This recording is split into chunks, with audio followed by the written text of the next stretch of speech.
Hello बच्चों, मैं हूं आपका मैथ्स गुरु नरेंद्र सैनी। स्वागत है मेरे चैनल पे जिसका नाम है level up maths by Narendra sir.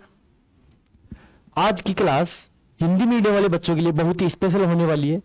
9th class के हिंदी मीडियम बच्चों के लिए आज मैं एक बहुत ही अच्छी क्लास लेके आया हूं। तो हिंदी मीडियम वाले सभी बच्चे हो जाइए तैयार मेरे साथ आज की क्लास लेने के लिए। जिस बच्चे ने अगर मेरे चैनल को सब्सक्राइब नहीं किया है तो जल्दी से सब्सक्राइब करें और मेरी क्लास को एंजॉय करें। हम चलते हैं 9th क्लास के एक बहुत ही अच्छे और आसान टॉपिक पे जिसका नाम है नंबर सिस्टम, संख्या पद्धति। ये अपनी बुक का फर्स्ट चैप्टर है, फर्स्ट अध्याय है जिसका नाम है संख्या पद्धति। अपन पहले बात करेंगे कि इस चैप्टर में अपन क्या क्या पढ़ने वाले हैं। जो संख्या पद्धति है इस चैप्टर में अपन क्या क्या पढ़ने वाले हैं। तो सबसे पहले है सबसे पहले अपन इसमें पढ़ेंगे इसका परिचय। परिचय का मतलब है कि इस संख्या पद्धति में जैसे आप अपना कोई भी है तो कोई अपना परिचय देता है, तो मेरा नाम ये है, मेरे पापा का नाम ये है, मेरी मम्मी का नाम ये है, मैं यहाँ पढ़ाई किया है मैंने, या ऐसे ऐसे अपन परिचय देते हैं। इसी प्रकार जैसे ये फर्स्ट चैप्टर है संख्या पद्धति, तो इसका जो परिचय है उस परिचय में क्या क्या है अपन संख्याओं के बारे में पढ़ेंगे कि संख्याएं क्या होती है, किस टाइप की होती है, कौन सी संख्या क्या है, कैसी संख्या क्या है। तो सबसे पहले है प्राकृत संख्या। प्राकृत संख्या है कि जैसे नाम से पता चल रहा है प्राकृत संख्या।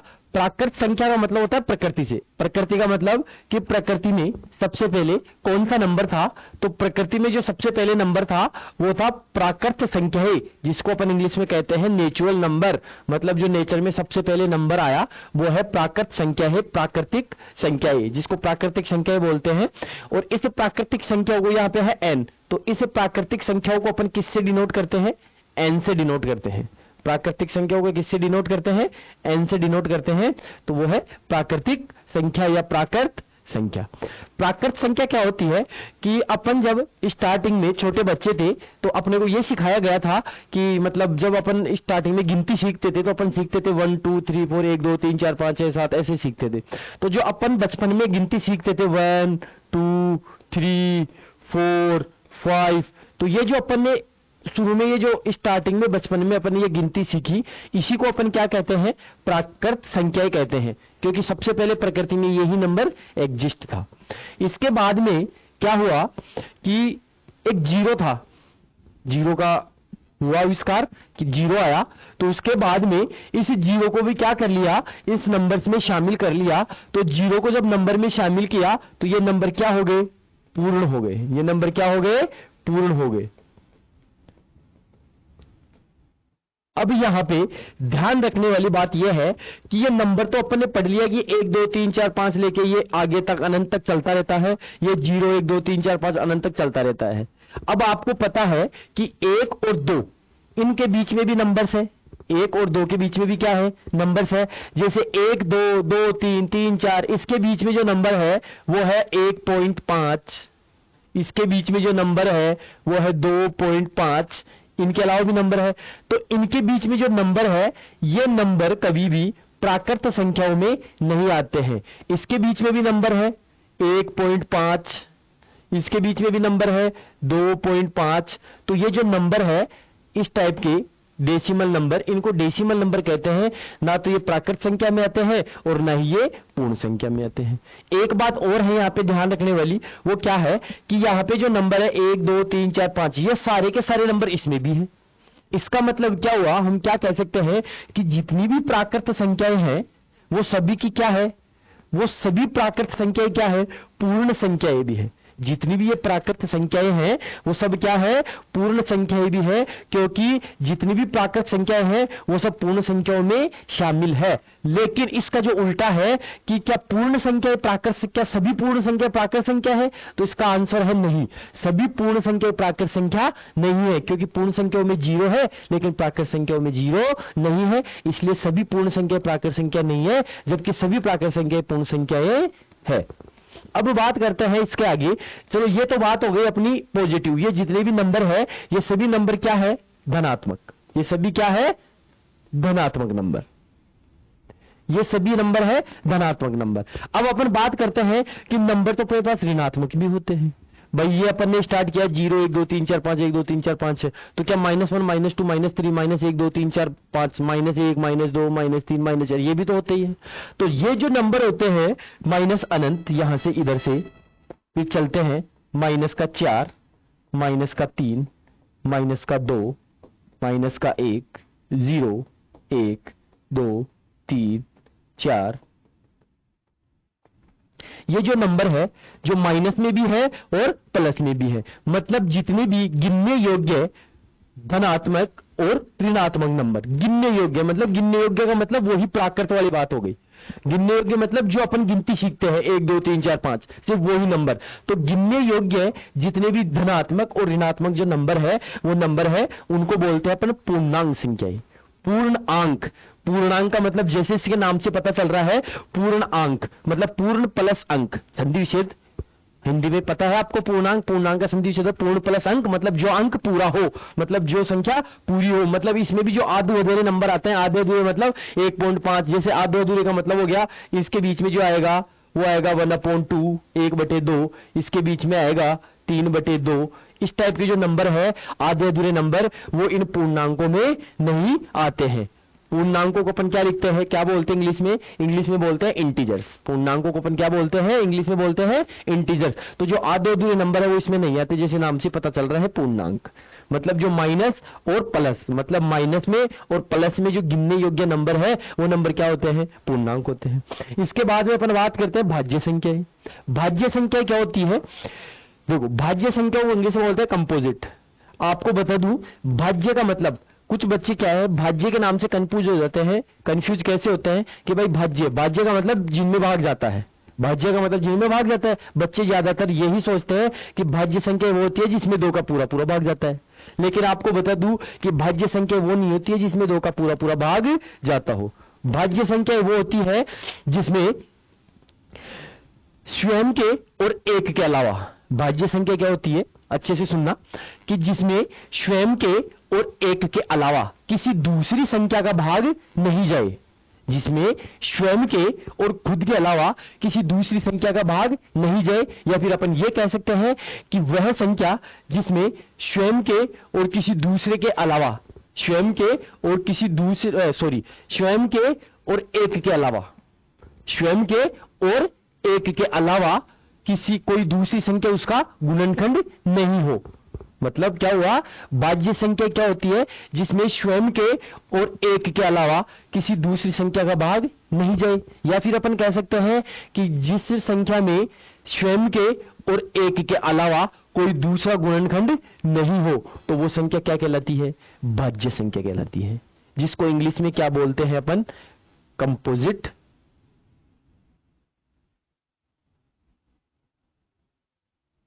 नंबर। हाँ, अब पूर्णांक संख्याओं के बाद में है भाज्य संख्याएं। भाज्य संख्या क्या होती है? भाज्य संख्या को इंग्लिश में बोलते हैं कंपोजिट नंबर। भाज्य संख्या को इंग्लिश में क्या बोलते हैं? Composite number. कंपोजिट नंबर क्या होते हैं कि वे संख्याएं जिसमें स्वयं के अलावा किसी दूसरी संख्या का भी भाग जाए, जिसमें स्वयं के अलावा किसी दूसरी संख्या का भी भाग जाए तो वो संख्या क्या होती है? भाज्य संख्या। या फिर अपन ये कह सकते हैं कि जिसमें स्वयं के अलावा जिसमें स्वयं के अलावा कोई दूसरा भी गुणनखंड उपस्थित हो, मतलब जिस संख्या का स्वयं के अलावा कोई दूसरा भी गुणनखंड हो तो वो संख्या क्या होती है? भाज्य संख्या होती है। एग्जाम्पल के लिए बता देता हूं कि जैसे 4, एग्जाम्पल के लिए है 4, 6, 8, 9, 10, 12, इस टाइप से। देखो 4 में 4 के अलावा 2 का भी भाग जा रहा है, 3 में 3 के अलावा 6 और 2 इनका भाग जा रहा है, 8 में 8 के अलावा 4 का भाग जा रहा है, 2 का भाग जा रहा है, 9 में 9 के अलावा 3 का भाग जा रहा है, 10 में 2 का भाग जा रहा है, 5 का भाग जा रहा है, खुद का 10 का भाग जा रहा है। मतलब वे संख्या है जिसमें स्वयं के अलावा किसी दूसरी संख्या का भी भाग जाए वो सभी संख्या क्या कहलाती है? भाज्य संख्या कहलाती है। आपको बता दूं कि भाज्य संख्याएं सम संख्याएं भी हो सकती है और विषम संख्याएं भी हो सकती है। तो ये होती है भाज्य संख्या। अब बात करते हैं अभाज्य संख्या होगी। अभाज्य संख्याओं को इंग्लिश में बोलते हैं प्राइम नंबर। अभाज्य संख्याओं को इंग्लिश में क्या बोलते हैं? Prime number. यहां अभाज्य संख्याएं, अभाज्य संख्याओं को इंग्लिश में क्या बोलते हैं? Prime number. ये अभाज्य संख्या क्या होती है कि वे संख्याएं, इसका उल्टा, कि वे संख्याएं जिसमें स्वयं के और एक के अलावा, देखो एक का तो सभी में भाग जाता है भाई, सभी संख्याओं में एक का तो भाग जाता ही जाता है, तो अपन एक को तो अपन क्या करेंगे? इग्नोर करेंगे। अपन बात करेंगे कि जिस संख्या में स्वयं के अलावा किसी दूसरी संख्या का भाग नहीं जाए, या फिर अपन ये कह सकते हैं कि जिस संख्या का स्वयं के अलावा कोई दूसरा गुणनखंड नहीं हो, तो वो संख्या क्या कहलाती है? अभाज्य संख्या कहलाती है।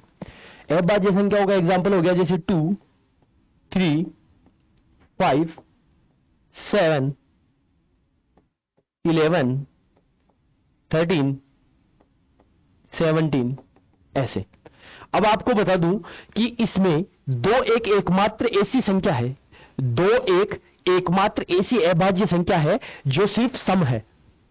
इसमें आपको बता दूं कि 2 एक एकमात्र ऐसी संख्या है जो सम है और अभाज्य भी है। 2 के अलावा सभी अभाज्य संख्याएं विषम होती है। 2 के अलावा सभी अभाज्य संख्याएं क्या होती है? विषम होती है। सिर्फ 2 ही एक एकमात्र ऐसी सम संख्या है जो सिर्फ अभाज्य है। और पहली अभाज्य संख्या भी क्या है? 2 है। और पहली भाज्य संख्या क्या है? 4 है। अगर आपको किसी कोई पूछे कि भाई पहली अभाज्य संख्या कौन सी है, तो पहली अभाज्य संख्या है 2, और पहली भाज्य संख्या कौन सी है? 4। अगर मैं कहूं कि पहली अभाज्य विषम संख्या कौन सी है, तो पहली अभाज्य विषम संख्या है 3। देखो 3 क्या है? विषम संख्या है जो अभाज्य संख्या है। पहली समभाज्य संख्या, सॉरी, पहली सम अभाज्य संख्या कौन सी है? 2। पहली सम अभाज्य संख्या कितनी है? 2। ठीक है, तो ये है। अब इसके बाद में जो संख्या है वो है सम संख्याएं। सम संख्याएं क्या होती है? वे संख्याएं, सम संख्या क्या होती है कि वे संख्याएं जिसमें 2 का पूरा पूरा भाग जाए। अपन अगर कोई छोटी संख्या है तो अपन उसमें 2 का भाग आसानी से लगा सकते हैं, लेकिन संख्या अगर बड़ी है, संख्या क्या है? बहुत बड़ी है, तो अपन क्या 2 का भाग थोड़ी लगाएंगे उसमें? भाई 2 का भाग लगाने में टाइम लगेगा।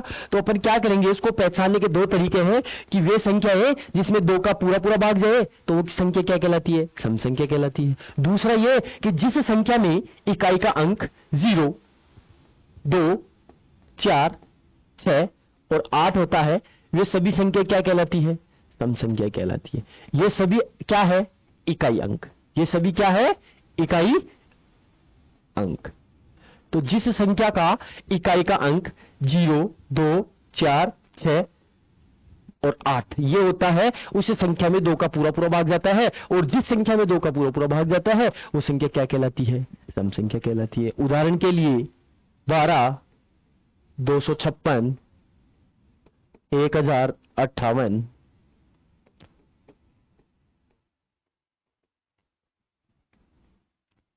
1,23,456। इसमें देखो इकाई का अंक 6 है, इसमें इकाई का अंक 8 है, इसमें इकाई का अंक 6 है, और इसमें इकाई का अंक 2 है। तो जिस संख्या का इकाई का अंक 0, 2, 4, 6, 8 होता है, उन्हें सभी संख्याओं में 2 का पूरा पूरा भाग जाता है। अब इसके बाद में आती है विषम संख्याएं। विषम संख्या क्या होती है कि वे संख्याएं जिसमें 2 का पूरा पूरा भाग नहीं जाता है। ये तो छोटी संख्याओं के लिए हो गया। या फिर अपन ये कह सकते हैं कि जिस संख्या का इकाई का अंक 1, 3, 5, 7 और 9, जिस संख्या का इकाई अंक, ये सभी क्या है? इकाई अंक। ये सभी क्या है? इकाई अंक। तो जिन संख्याओं का इकाई अंक 1, 3, 5, 7, 9 होता है, या जिस संख्या में 2 का पूरा पूरा भाग नहीं जाता है, वे सभी संख्या क्या होती है? विषम संख्याएं कहलाती है। उदाहरण के लिए 13, 157, 10,573 इस टाइप की, या फिर 5,200। देखो इसका इकाई अंक 9 है, इसका इकाई अंक 3 है, इसका इकाई अंक 7 है, इसका इकाई अंक 3 है। तो ये सभी संख्याएं क्या है? विषम संख्याएं हैं। इसके बाद में बात करते हैं भिन्न संख्याएं, मतलब भिन्न। भिन्न संख्याएं क्या होती है कि जिस संख्या में, जो संख्या, भिन्न का मतलब क्या होता है कि भिन्न होती है कि वह पॉजिटिव संख्या जो अंश बटे हर के रूप में होती है। अंश बटे हर, वह धनात्मक संख्या जो अंश बटे हर के रूप में होती है, वो संख्या क्या होती है? भिन्न संख्या कहलाती है। ध्यान रखना, ये संख्याएं हमेशा क्या होती है? धनात्मक। मतलब जो अंश बटे हर के रूप में है वो धनात्मक होगी तो ही वो भिन्न होगी। एग्जाम्पल के लिए बता दूं, 2 1/2, 5/7, 9/5, 12/13, ये सभी धनात्मक संख्याएं हैं। मतलब धनात्मक भिन्न संख्याएं हैं। ये इसमें जो ऊपर होता है वो अंश होता है और जो नीचे की साइड में होता है वो हर होता है। ये अंश और हर के अंश बटे हर के रूप में लिखी हुई होती है और ये सभी धनात्मक होती है। तो ये होती है भिन्न संख्याएं। अब भिन्न संख्याएं कितने प्रकार की होती है? भिन्न 2 प्रकार की होती है, उचित भिन्न और अनुचित भिन्न। उचित भिन्न क्या होती है कि जिस संख्या का हर छोटा और जिस संख्या का अंश छोटा और हर बड़ा हो वो होती है उचित भिन्न। तो ये कौन सी भिन्न है? ये है उचित भिन्न। ये कौन सी भिन्न है? उचित भिन्न। और जिस संख्या में अंश बड़ा और हर छोटा तो ये होती है अनुचित भिन्न।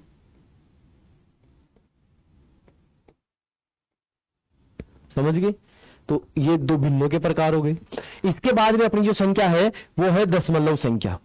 ये दशमलव संख्या बहुत ही महत्वपूर्ण है क्योंकि इसके बारे में अपन इस पूरे चैप्टर में पढ़ने वाले हैं। दशमलव संख्या सबको पता है कि अगर किसी संख्या के बीच में पॉइंट, जिसको अपन क्या बोलते हैं? पॉइंट बोलते हैं या दशमलव बोलते हैं, ये लगा हुआ होता है, इसको अपन क्या बोलते हैं? दशमलव संख्या बोलते हैं।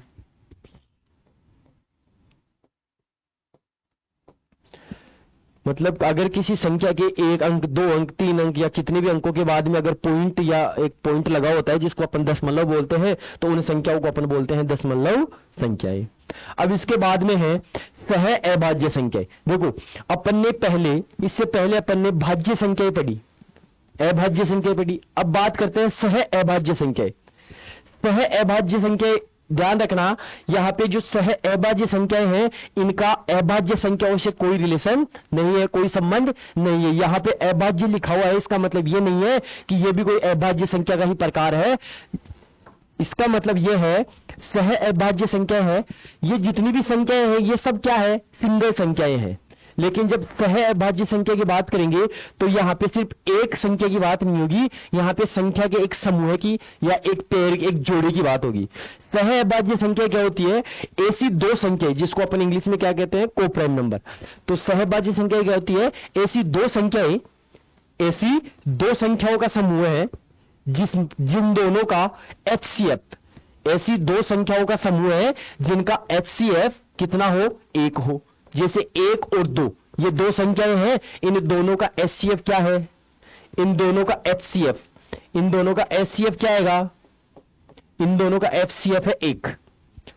तो ऐसी 2 संख्याओं का समूह है जैसे 5 और 9, 5 और 9, इन दोनों का HCF क्या है? 1। ये HCF है, HCF। HCF के बारे में सब जानते हैं। इसके बाद में है HCF का मतलब होता है महत्तम समापर्त्य, मतलब हाईएस्ट कॉमन फैक्टर। मतलब इन दोनों में जो हाईएस्ट कॉमन फैक्टर है 5 का और 9 के अगर अपन फैक्टर करेंगे और उसमें अगर अपन कॉमन फैक्टर देखेंगे तो हाईएस्ट कॉमन फैक्टर आता है 1। तो ये जो HCF क्या होगा? 1। तो ये दोनों संख्याएं क्या है? सह अभाज्य संख्याएं हैं। ये दोनों क्या है? सह अभाज्य संख्याएं हैं। या अपन ये कह सकते हैं कि इन दोनों संख्याओं का खुद के अलावा और कोई गुणनखंड नहीं है। देखो, 5 का 5 के अलावा और कोई गुणनखंड नहीं है, इस 9 का भी 9 के अलावा और कोई गुणनखंड नहीं है, इसलिए ये क्या है? सह अभाज्य संख्याएं।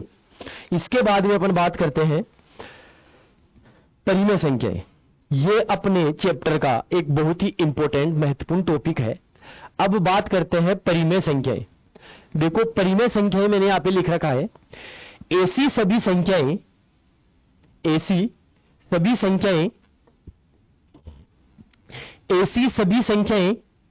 जिन्हें P/Q के रूप में, ऐसी सभी संख्याएं जिन्हें P/Q के रूप में लिखा जा सकता है, ऐसी सभी संख्याएं जिन्हें p बटे q के रूप में लिखा जा सकता है उन्हें परिमेय संख्या कहते हैं।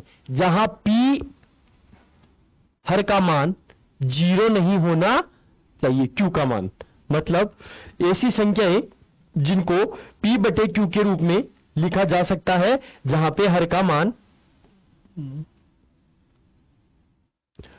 p बटे q के रूप में लिखा जा सकता हो, जहां q जो हर है, ये जो q है p बटे q, और यहां पे ये जो q है हर, इसका मान क्या नहीं होना चाहिए, 0 नहीं होना चाहिए।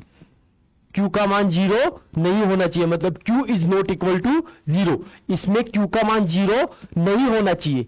तो उस संख्या को, और पहली कंडीशन क्या हो गई, ये इसकी फर्स्ट कंडीशन है, ये पहली शर्त है, ये शर्त फर्स्ट, ये पहली शर्त है कि q का मान 0 नहीं होना चाहिए। दूसरी शर्त क्या है कि p और q ये दोनों क्या होने चाहिए, पूर्णांक, ये दोनों क्या होने चाहिए, पूर्णांक। अब पूर्णांक पे चलते हैं अपन। तो मैंने पूर्णांक क्या बताया था कि पॉजिटिव और नेगेटिव गिनने योग्य संख्या, मतलब ये पॉजिटिव भी हो सकती है और नेगेटिव भी हो सकती है, मतलब p का मान पॉजिटिव भी हो सकता है और नेगेटिव भी हो सकता है, मतलब q का मान भी पॉजिटिव और नेगेटिव हो सकता है और p का मान भी पॉजिटिव और नेगेटिव हो सकता है। तो दूसरी कंडीशन क्या है कि p और q, दूसरी कंडीशन क्या है कि p और q ये दोनों क्या होने चाहिए,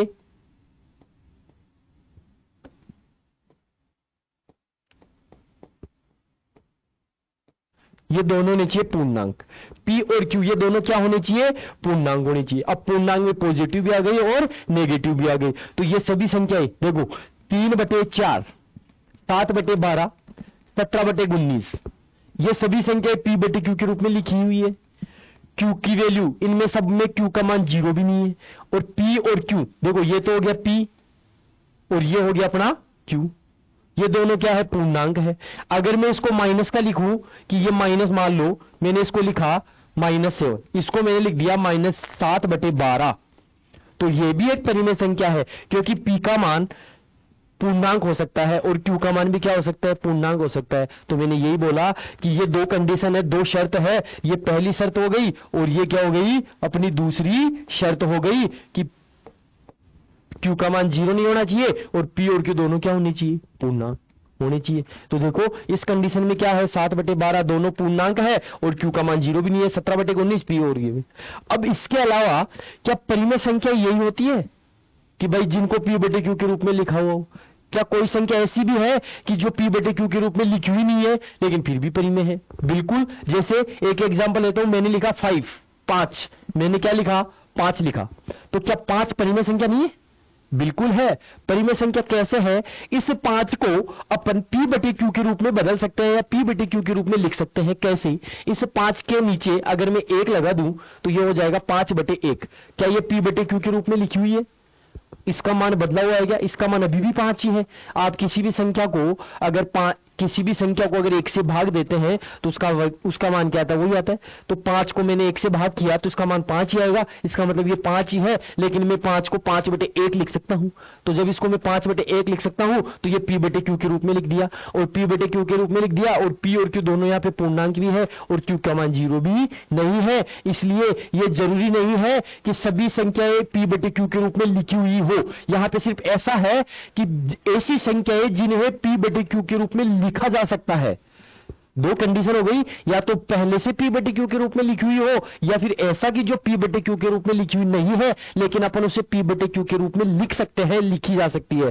तो 5 एक ऐसी संख्या है जिसे वो पहले से p बटे q के रूप में नहीं है लेकिन अपन उसे p बटे q के रूप में लिख सकते हैं, बदल सकते हैं। जैसे 5/1, तो यहां पे ये हो गया p और ये हो गया q। अब अपनी दोनों शर्तें इसमें देखते हैं, ये दोनों शर्त जहां पे लगेगी उसी को अपन क्या बोलेंगे, परिमेय संख्याएं बोलेंगे। तो पहली शर्त क्या है कि q का मान 0 नहीं होना चाहिए, तो यहां पे q का मान 0 नहीं है, q is not equal to 0। दूसरी कंडीशन p और q दोनों क्या होने चाहिए, पूर्णांक, तो दोनों पूर्णांक है, तो इसका मतलब 5 भी क्या, एक परिमेय संख्या। अब बात करते हैं √125, ये परिमेय संख्या कैसे है? तो मैं यहां पे ये थोड़ा गलत लिखा हुआ है, यह है 225, ये 125 नहीं है, ये कितना है, 225। तो 225 अंडर रूट 225, अंडर रूट 225 लिखा हुआ है यहां पे। तो 225 किसका स्क्वायर होता है? 225 स्क्वायर होता है 15 का। 225 किसका स्क्वायर होता है? 15 का। 15 का स्क्वायर क्या होता है? 225। तो जिस संख्या का पूरा पूरा वर्गमूल निकाला जा सकता हो, अगर मैं अंडर रूट 225 का मान निकालूंगा तो इसका मान क्या आएगा? इसका मान आएगा अंडर रूट 225 का मान आएगा 15, मतलब इस संख्या का पूरा पूरा। ऐसे ही अंडर रूट 625 किसका स्क्वायर होता है? 25 का। भाई ये 25 का वर्ग है, ये 25, 625 का वर्गमूल 25 और 225 का वर्गमूल 15। तो जिन संख्याओं का पूरा पूरा वर्गमूल लिया जा सकता है वो संख्या भी क्या आएगी? परिमेय। क्योंकि इसका मैंने वर्गमूल ले लिया 15 और 15 को मैं पी बटे क्यू के रूप में लिख सकता हूं। इसका वर्गमूल ले लिया 25 तो 25 को मैं क्या कर सकता हूं? पी बटे क्यू के रूप में लिख सकता हूं। तो जिन संख्याओं का पूरा पूरा वर्गमूल लिया जा सकता है वे सभी संख्याएं क्या होती है? वो भी क्या होती है? परिमेय संख्याएं होती है। तो ये है अपनी परिमेय संख्या। इसके बाद में चलते अपन अपरिमेय संख्या। देखो यहां पे अपरिमेय संख्याओं को बोलते हैं इरेशनल नंबर और परिमेय संख्याओं को बोलते हैं रेशनल नंबर। अपरिमेय संख्या यहां पे लिखा हुआ है ऐसी संख्याएं जिन्हें p बटे क्यू के रूप में, p बटे क्यू के रूप में नहीं लिखा जा सकता। ऐसी संख्याएं जिन्हें p बटे क्यू के रूप में नहीं लिखा जा सकता। दूसरा, मुख्यतः उन्हें अंडर रूट, ये क्या है? अंडर रूट, ये वाला साइन, मुख्यतः इन्हें अंडर रूट के अंदर लिखा जाता है। मुख्यतः, हमेशा नहीं लिखा जाता, कभी कभी। कोई जरूरी नहीं है कि जो अंडर रूट के अंदर लिखी हुई हो कि वो ही संख्या अपरिमेय हो। अभी बताया था अंडर रूट 225 ये अंडर रूट में है लेकिन ये अपरिमेय नहीं है। तो मतलब मुख्यतः इनको, मुख्यतः ज्यादातर आपको अंडर रूट में कुछ संख्या लिखी हुई होगी वही आपको ज्यादातर देखने को मिलेगी, मुख्यतः वही देखने को मिलेगी कि वो संख्या क्या है? अपरिमेय है। और कभी भी उनका पूर्ण वर्गमूल नहीं निकलता। मतलब अभी अभी मैंने बताया कि जिन संख्याओं का पूर्ण वर्गमूल निकाला जा सकता है वो संख्या क्या होती है? परिमेय। तो जिनका पूर्ण वर्गमूल नहीं निकलता वो संख्या क्या होगी? अपरिमेय। तो इन संख्याओं का पूर्ण वर्गमूल नहीं निकलता है वो संख्या क्या कहलाती है? अपरिमेय संख्या ये कहलाती है। इसमें दो कंडीशन हो गई। पहली कंडीशन, इसे p बटे क्यू के रूप में नहीं लिख सकते।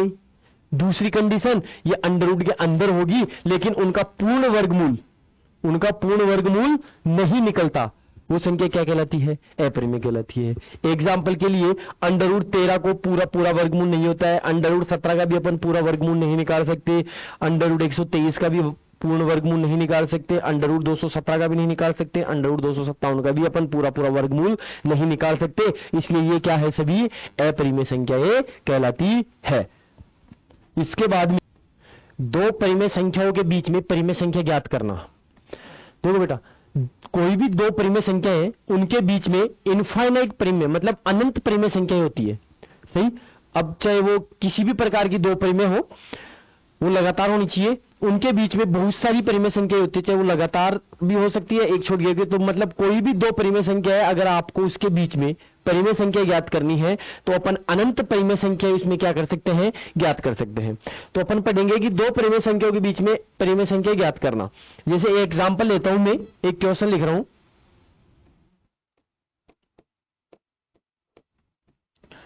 एक उदाहरण ले रहा हूं कि 1 और 2 के बीच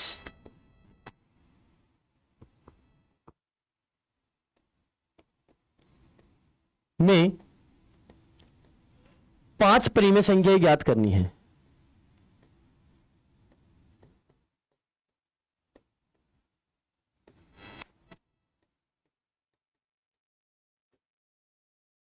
एक और 2 के बीच में 5 परिमेय संख्याएं ज्ञात करनी है। तो कोई भी दो परिमेय संख्याओं के बीच में परिमेय संख्या ज्ञात करने के लिए अपने पास दो तरीके होते हैं। दो तरीके से अपन ज्ञात कर सकते हैं। तो अपना जो पहला तरीका है,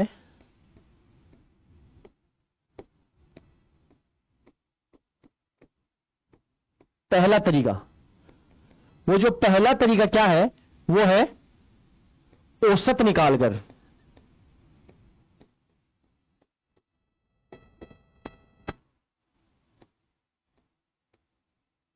पहला जो तरीका है वो क्या है? औसत निकालकर। औसत निकालकर कैसे?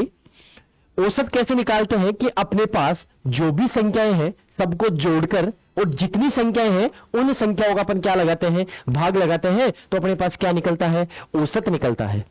तो अब औसत कैसे निकालेंगे कि अपने पास संख्या है 1 और 2। संख्या क्या है, 1 और 2, दोनों परिमेय संख्याएं हैं। यह संख्या P/Q के रूप में भी हो सकती है और बिना P/Q के रूप में भी हो सकती है, क्योंकि इसको भी अपन P/Q के रूप में लिख सकते हैं, इसलिए परिमेय संख्या। तो 1 और 2 के बीच में अपन क्या निकालेंगे, 5 परिमेय संख्या निकालेंगे। तो पहला तरीका है औसत निकालकर। अब औसत निकालकर कैसे होगा, मतलब आपको क्या करना है, इन दोनों संख्याओं का औसत निकालना है। तो पहली जो संख्या है इन दोनों के बीच में वो कैसे ज्ञात होगी कि अपन क्या करेंगे, 1 + 2।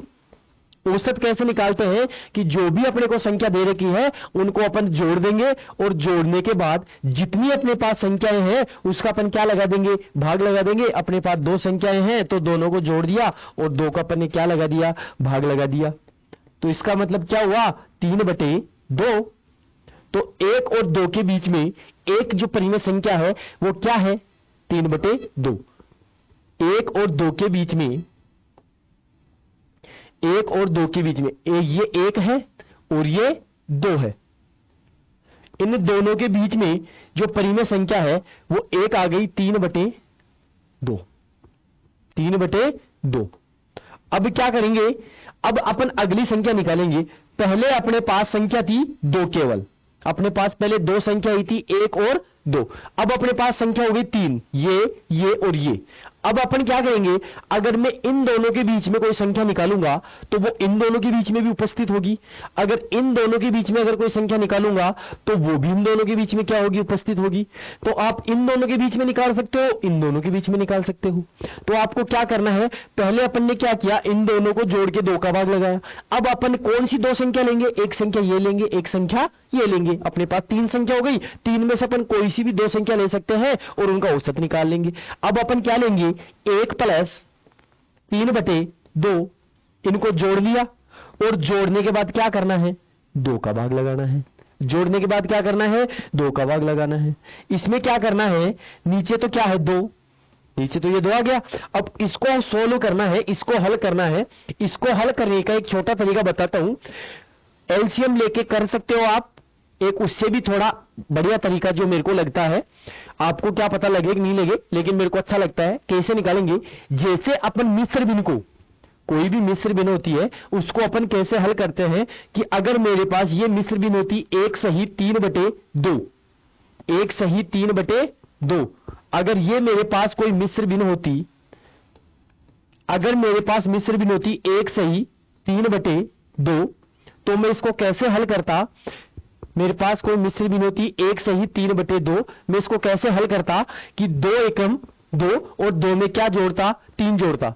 मतलब 2 को इससे गुणा करके, इसमें यहां पे गुणा करके और इसमें क्या करता, प्लस करता। तो मेरे पास क्या आता, तो क्या हो जाएगा, 2 एकम 2 + 3, 2 + 3 5/2। ये 5/2 क्या बन जाती, भिन्न बन जाती।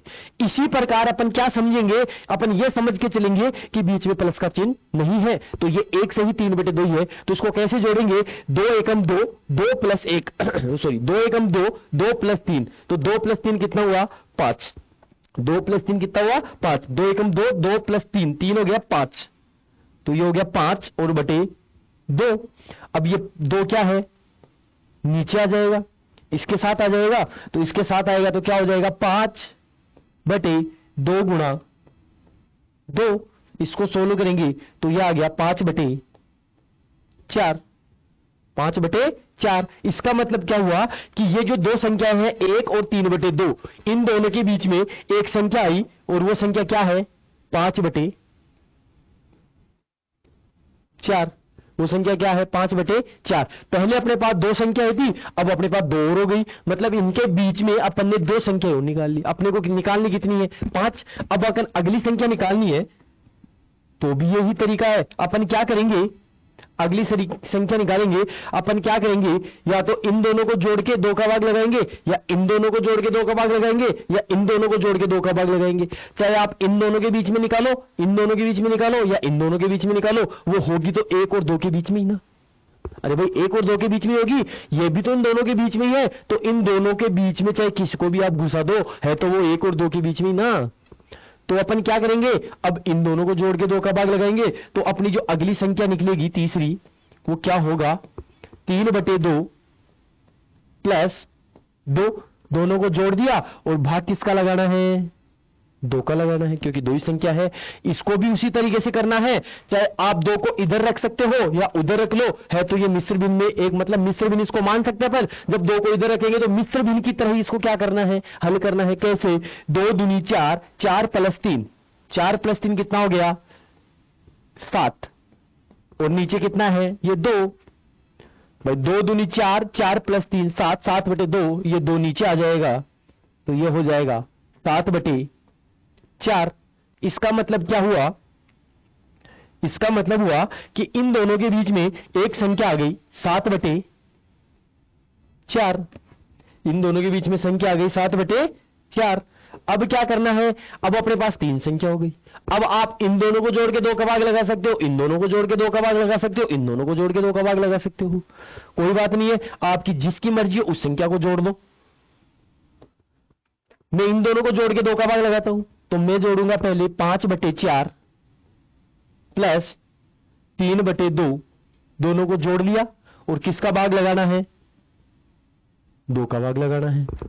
तो दोनों को जोड़ो, यहां पे तो क्या आ जाएगा, 2, नीचे तो ये 2 नीचे आ गया। अब इसको हल करना है, इसको हल करने का एक तरीका बताता हूं मैं, बहुत ही छोटा, बहुत ही अच्छा तरीका है। देखो कैसे, एलसीएम लेके सोल्व नहीं करना है, अगर करना चाहो कर सकते हो, लेकिन मुझे जो अच्छा लगता है वो मैं बता रहा हूं, आपको अच्छा मेरे हिसाब से लगना चाहिए, बाकी वो आपकी मर्जी है। तो देखो क्या करना है, आप क्या करोगे, इसको वज्र गुणा, क्रॉस मल्टीप्लाई, क्रॉस में आपको मल्टीप्लाई करना है। कैसे करेंगे, इस 2 का गुणा करेंगे 5 से, तो 5 दूनी 10 प्लस 4 3, 4 को 3 से गुणा करेंगे, 4 3 12 बटे इन दोनों का गुण नीचे गुणा करना है, मतलब इसको इससे गुणा कर दिया।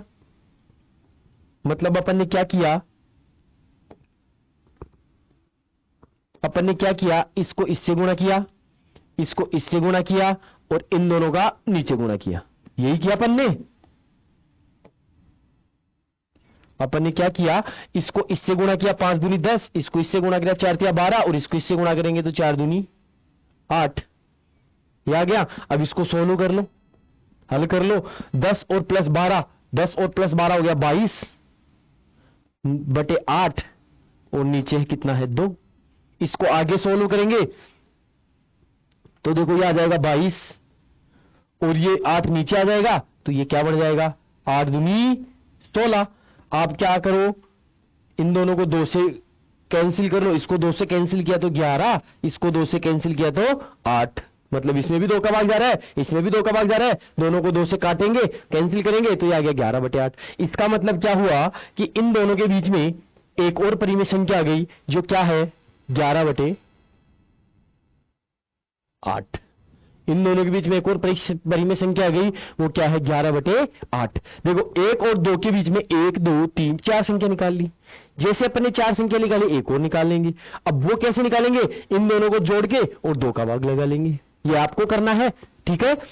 ये समझ में आया, जैसे अपन ने ये किया वैसे इन दोनों को जोड़ के 2 का भाग लगा सकते हो आप, इन दोनों को जोड़ के 2 का भाग लगा सकते हो, इन दोनों को जोड़ के 2 का भाग लगा तो एक संख्या निकल जाएगी। अब इसका दूसरा जो तरीका है वो भी मैं बता देता हूं, इसका दूसरा तरीका, इसका जो दूसरा तरीका है,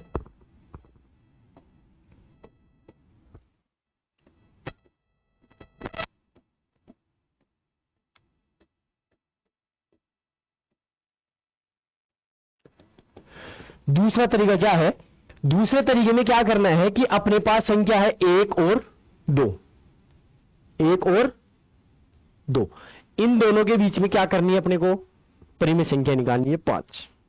तो सबसे पहले अगर यह संख्या P/Q के रूप में लिखी हुई है तो बहुत अच्छी बात है, अगर नहीं है तो अपन लिख लेंगे। तो इसको P/Q के रूप में लिखने के लिए क्या करेंगे 1/1, इसको P/Q के रूप में लिखने के लिए क्या करेंगे 2/1। दोनों को अपन ने P/Q के रूप में लिख लिया, अब क्या करना है कि दोनों का हर समान बनाना है। दोनों का जो हर है वो समान बनाना है। इसमें पहले से समान है तो आपको कोई भी समान नहीं बनाना है, पहले से ही समान है, क्या बनाओगे?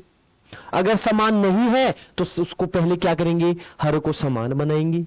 लेकिन इसमें पहले से समान है तो अब क्या करना है, चलो ठीक है, अपन ने क्या कर दिया, P बटे Q के रूप में बदल दिया, इसको समान भी बना दिया, चलो ये समान हो गए। अब क्या करना है, समान बनाने के बाद आपको 5 संख्या निकालनी है। आपको क्या निकालनी है, 5 संख्याएं निकालनी है।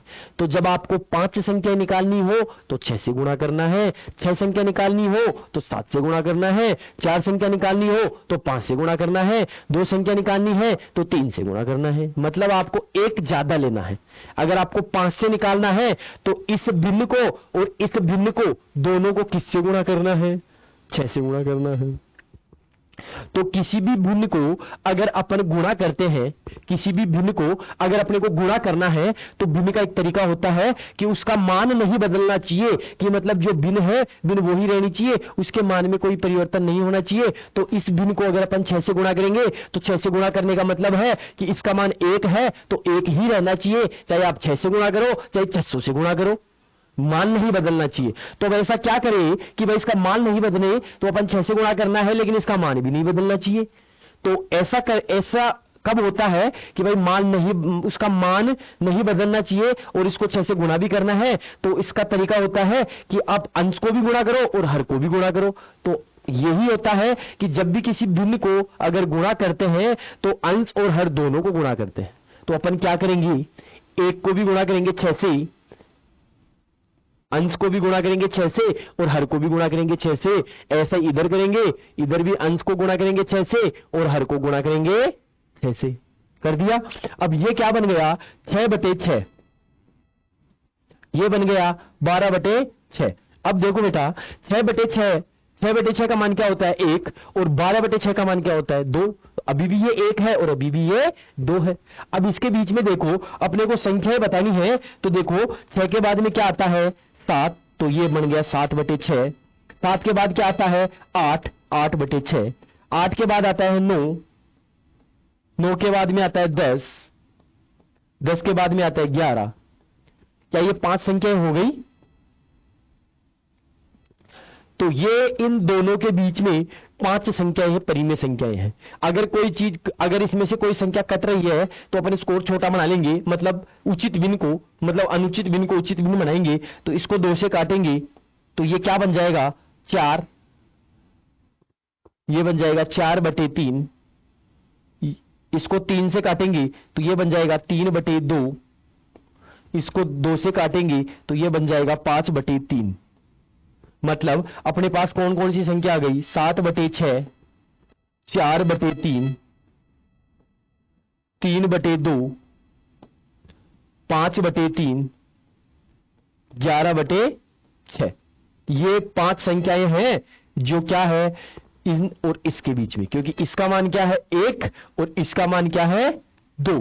तो 1 और 2 के बीच में ये 5 परिमेय संख्याएं हैं जो अपन ने ज्ञात की है। ये दूसरा तरीका है। अब अपन बात करते हैं इसके आगे। देखो एक क्वेश्चन है, संख्या रेखा पर √2 का स्थान निर्धारित करना है। यह भी एक परिमेय संख्या से संबंधित क्वेश्चन है कि अपन ने पिछली क्लासों में क्या किया कि संख्या रेखा पे अपन ने नंबर्स को निर्धारित किया था कि भाई कौन सा नंबर कहां पे है। तो अपन ने प्राकृत संख्या, सम संख्या, प्राकृत संख्या, पूर्ण संख्या, पूर्णांक, इनको या परिमेय संख्या, इनको अपन ने पिछली क्लासों में संख्या रेखा पे दर्शाना या प्रदर्शित करना सीख लिया है। अब अपन बात करेंगे कि अपने पास √2 अगर इस टाइप का कोई क्वेश्चन है, 1 मिनट, ये शायद क्वेश्चन यहां पे गलत लिखा हुआ है, ये अपरिमेय संख्या का क्वेश्चन है, कोई बात नहीं है, पढ़ते हैं, क्योंकि अपरिमेय संख्याओं को भी तो अपन क्या कर सकते हैं, संख्या रेखा में निर्धारित कर सकते हैं। तो √2 क्या है, एक अपरिमेय संख्या है। √2 क्या है, एक अपरिमेय संख्या है, और इस अपरिमेय संख्या को क्या करना है, अपने को नंबर लाइन पे प्रदर्शित करना है। कैसे करेंगे, पिछली क्लासों में आपने 1/2, 5/3 इस तरीके की संख्याओं को अपन ने क्या किया था, संख्या रेखा पे प्रदर्शित करना सीख लिया था। अब अपन इस प्रकार की संख्याओं को संख्या रेखा पे प्रदर्शित करना सीखेंगे।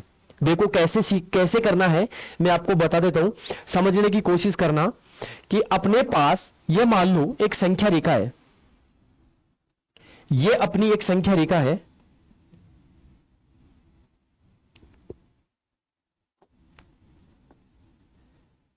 अपने पास एक संख्या रेखा है, ये अपनी संख्या रेखा है, ठीक है, ये संख्या रेखा है। संख्या रेखा पे क्या होता है कि समझ लो यहां पे है 0, यहां पे क्या है 0, यहां पे क्या है 1, यहां पे क्या है 2, इस तरीके से यहां पे क्या है 3। अब ये जो 1 है, क्या मैं इसको √1 लिख सकता हूं? क्योंकि √1 का मान क्या होता है 1। ये 2 है, इसको मैं √4 लिख सकता हूं। ये जो 3 है, इसको मैं क्या लिख सकता हूं √9 लिख सकता हूं, क्योंकि √9 का मान 3, √4 का मान ये। इसका मतलब अपने को क्या करना है, √2 का स्थान निर्धारित करना है। तो √2 कहां पे आएगा, इन दोनों के बीच में आएगा, क्योंकि 1 के बाद में क्या आता है √2 और √3। इसका मतलब क्या हुआ कि जो √2 है वो संख्या रेखा पे कहां पे आएगा, 1 और 2 के बीच में आएगा, 1 और 2 के बीच में आएगा। अब 1 और 2 के बीच में आएगा तो अपन कैसे डिसाइड कर सकते हैं, कैसे निर्धारित कर सकते हैं कि इस जगह पे वो √2 कहां पे आएगा? तो इसके लिए अपने को क्या करना है, एक पाइथागोरस प्रमेय आती है। पाइथागोरस प्रमेय क्या है?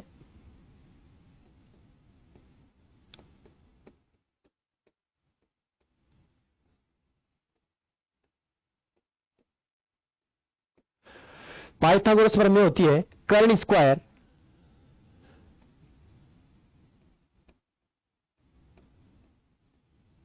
बराबर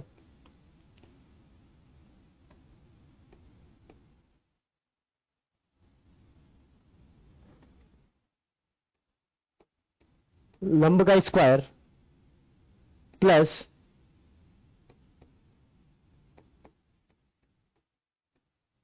आधार का स्क्वायर। ये अपने पाइथागोरस प्रमेय होते हैं। अगर मुझे इसका स्क्वायर हटाना है, मतलब मुझे सिर्फ कर्ण का मान चाहिए, तो इसका स्क्वायर हटाऊंगा तो इधर ये किस में आ जाएगा, √ में आ जाएगा। मतलब यहां पे क्या बन जाएगा, लंब का स्क्वायर प्लस आधार का स्क्वायर, ये हो गया। अब आप पूछो या आप सोचोगे कि यार इसमें इसका क्या काम है। देखो क्या काम है, मैं बताता हूं कि ये समझ लो कि मेरे पास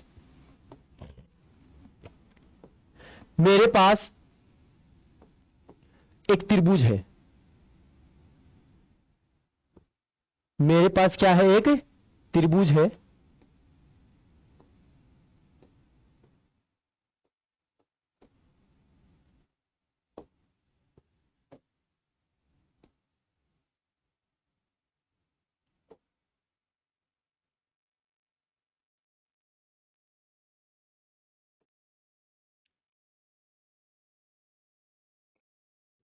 सॉरी, मेरे पास एक त्रिभुज है, ये समझ लो मेरे पास एक समकोण त्रिभुज है। ये क्या है, क्योंकि पाइथागोरस प्रमेय किसमें काम में आती है, सिर्फ समकोण त्रिभुज में।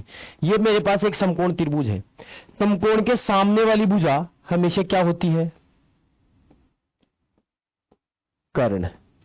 हमेशा समकोण के सामने वाली भुजा क्या होती है, कर्ण। ये जो नीचे है वो क्या है, आधार, और ये जो ऊपर है वो क्या है, लंब। ये क्या है, लंब, ठीक है। अब इसमें देखो, अगर मुझे बताओ कि अगर आधार का मान 1 है, आधार का मान क्या है, 1 है, और लंब का मान 1 है, इस फॉर्मूले से क्या करेंगे, कर्ण बराबर, देखो लंब का मान 1 है तो 1 का स्क्वायर प्लस आधार का मान 1 है तो 1 का स्क्वायर, तो ये क्या बनेगा, 1 का स्क्वायर 1 प्लस 1 का स्क्वायर 1, तो ये क्या बन गया, √2 बन गया। √2 आ गया, और अपने को क्या चाहिए, √2 को ही प्रदर्शित करना है। मतलब आधार का मान, अगर इस आधार का मान 1 है, अगर इस आधार का मान 1 है और इस लंब का मान 1 है तो कर्ण का मान कितना आएगा? √2 आएगा। कर्ण का मान कितना आएगा? √2 आएगा, और अपने को यही चाहिए। तो अब अपन यहां पे आ जाओ, यहां पे देखो कि अगर मेरे पास आधार का मान 1 है तो आधार का मान 1, देखो यहां से यहां तक ये 1 है क्या? 1 ही है। अरे यहां से यहां तक की जो डिस्टेंस है क्या वो 1 है?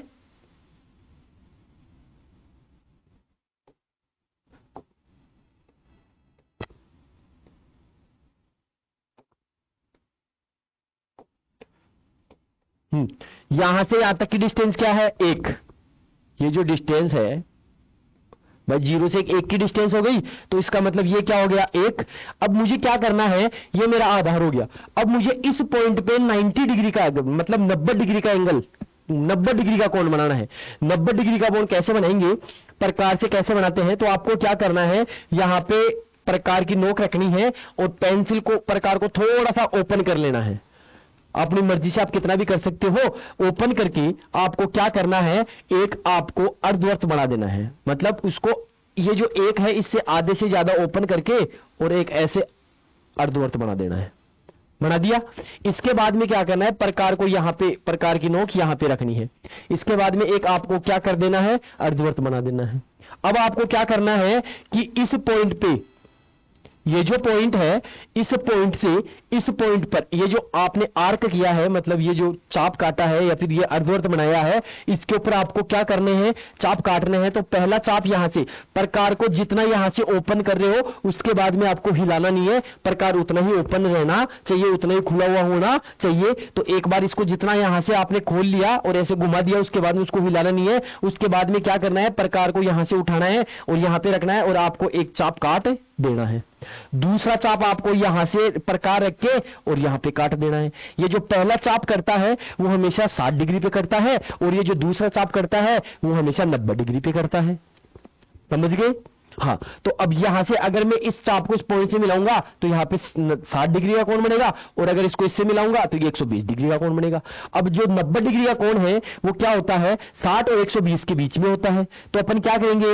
एक प्रकार को यहां से रखेंगे और एक चाप यहां पे काट देंगे ऊपर की साइड में। प्रकार को एक बार यहां से रखेंगे और एक चाप यहां पे काट देंगे ऊपर से, और जहां पे ये क्रॉस कर रहा है वहां से अपन क्या कर लेंगे? इसको इससे मिला देंगे। इसको इससे मिलाएंगे तो अपन ने क्या किया? इसको इससे मिला दिया। इसको इससे मिला दिया तो ये अपना क्या बन गया? एक 90 डिग्री का कोण बन गया। 90 डिग्री का कोण बन गया। ये अपना 90 डिग्री का कोण हो गया। ये अपना जो कोण है ये कितने डिग्री का है? 90 डिग्री का कोण है। अब आपको क्या करना है कि मेरे पास आधार कितना है? मेरे पास आधार कितना है? 1। तो मुझे लंब भी 1 ही लेना है। तो इस प्रकार से आपको क्या करना है? इसको ऐसे नाप लो प्रकार रख के, यहां से ऐसे पेंसिल को ओपन करके, और यहां से क्या करना है? जितना ये नाप लो उसके बाद में यहां पे रख के और एक चाप काट दो। तो मैंने ये मान लो कि यहां पे प्रकार रखा और मैंने एक चाप काट दिया। ये जितना है उतना मैंने एक चाप काट दिया, और वो ये समझ लो कि ये चाप वो यहां पे कट रहा है। वो चाप कहां कट रहा है? इस जगह पे कट रहा है। तो अब जितना ये था उतना ये भी है। अरे भाई, जितना ये था उतना ही क्या है? ये भी है। तो ये कितना है? यहां से यहां तक ये कितना हुआ? 1। ये कितना हुआ? 1, क्योंकि ये भी 1 है और ये भी 1 है। अब मुझे क्या करना है कि इसको आप इससे मिला दो। ये इस पॉइंट को इस पॉइंट से क्या कर देंगे? मिला देंगे। इस पॉइंट को इस पॉइंट से मिला दिया। तो जब इस पॉइंट को इस पॉइंट से मिलाएंगे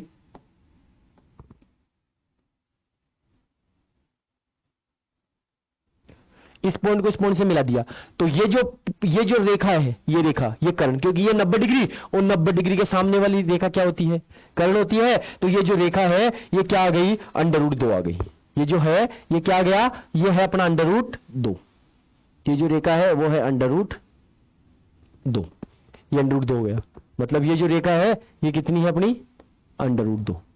इसका मतलब यहां से यहां तक की जो दूरी है वो √2 है। लेकिन अपने को तो यहां पे थोड़ी, अपने को तो इस पे, हमको कहां पे क्या करना है? इस रेखा पे √2 को बताना है। तो अपन क्या करेंगे? प्रकार को यहां रखेंगे और यहां पे, तो अपन क्या करेंगे? प्रकार को यहां से रख के और क्या कर देंगे? प्रकार को यहां पे रखेंगे, पेंसिल को यहां रखेंगे और एक ऐसे चाप काटते हुए इस रेखा को आगे बढ़ा देंगे। इस रेखा पे ये यहां पे मैच करेगा। तो जब यहां पे मिल रहा है तो यहां पे क्या आएगा, √2 आ जाएगा। इस तरीके से अपन क्या करेंगे, संख्या रेखा पे √2 को दर्शाएंगे। ये √2 यहां पे आएगा, 1 और 2 के बीच में क्या आ गया, √2 आ गया। इसके बाद में अगर अपने हमको √3 को दर्शाना है तो √3 को दर्शाने के लिए अपना आधार तो कितना बन जाएगा, √2 बन जाएगा, और अपना जो लंब रहेगा वो क्या रहेगा, समान रहेगा। मतलब हर बार आपको लंब क्या लेना है, 1 लेना है, और आधार को बदलते जाना है। √3 के लिए आधार √2, √4 के लिए आधार √3, √5 के लिए आधार √4। √4 का मतलब क्या हो गया, 2। मतलब आपको √5 को दर्शाना है तो आधार कितना लेना है, 2 लेना है, और लंब वही 1 रखना है। तो कर्ण कितना आ जाएगा, √5 आ जाएगा। तो पाइथागोरस प्रमेय यहां भी काम में आती है कि जब आपको इस प्रकार के नंबर आपको दर्शाने हैं तो ये इस नंबर रेखा पे, मतलब नंबर लाइन पे, या जो संख्या रेखा है उसके ऊपर किसी भी √ का जो नंबर है उसका स्थान निर्धारित करने की पहली विधि है। ये कौन सी विधि है, पहली विधि।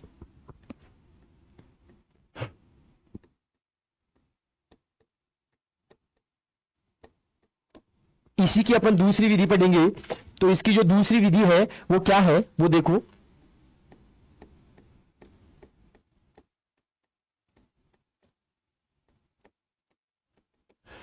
अपनी दूसरी विधि क्या कहती है कि अपन सबसे पहले क्या करेंगे, सबसे पहले अपन क्या करेंगे, एक लाइन खींचेंगे। मतलब अपने को क्या करना है, √2 को क्या करना है, √2 को नंबर लाइन पे या संख्या रेखा पे प्रदर्शित करना है। तो अपन सबसे पहले क्या करेंगे, एक लाइन खींचेंगे। सबसे पहले क्या करेंगे, एक लाइन खींचेंगे। अब लाइन कितनी खींचनी है, जितना अपने को √ में दे रखा है उतनी यूनिट लाइन खींचनी है। आप ये जो 2 है, √2, आप इसको 2 सेंटीमीटर भी मान सकते हो या थोड़ा ज्यादा भी मान सकते हो, लेकिन आपको 2 सेंटीमीटर लेके चलना है। तो सबसे पहले अपन क्या करेंगे, ये समझ लो कि मैंने एक रेखा खींची 2 सेंटीमीटर की। ये 2 सेंटीमीटर की मैंने एक रेखा खींच ली। ये 2 सेंटीमीटर की मैंने एक रेखा खींच ली। ये 2 सेंटीमीटर की सबसे पहले मैंने क्या करी, एक रेखा, जिस ये हो गया 2 यूनिट। ये क्या हो गई, 2 यूनिट।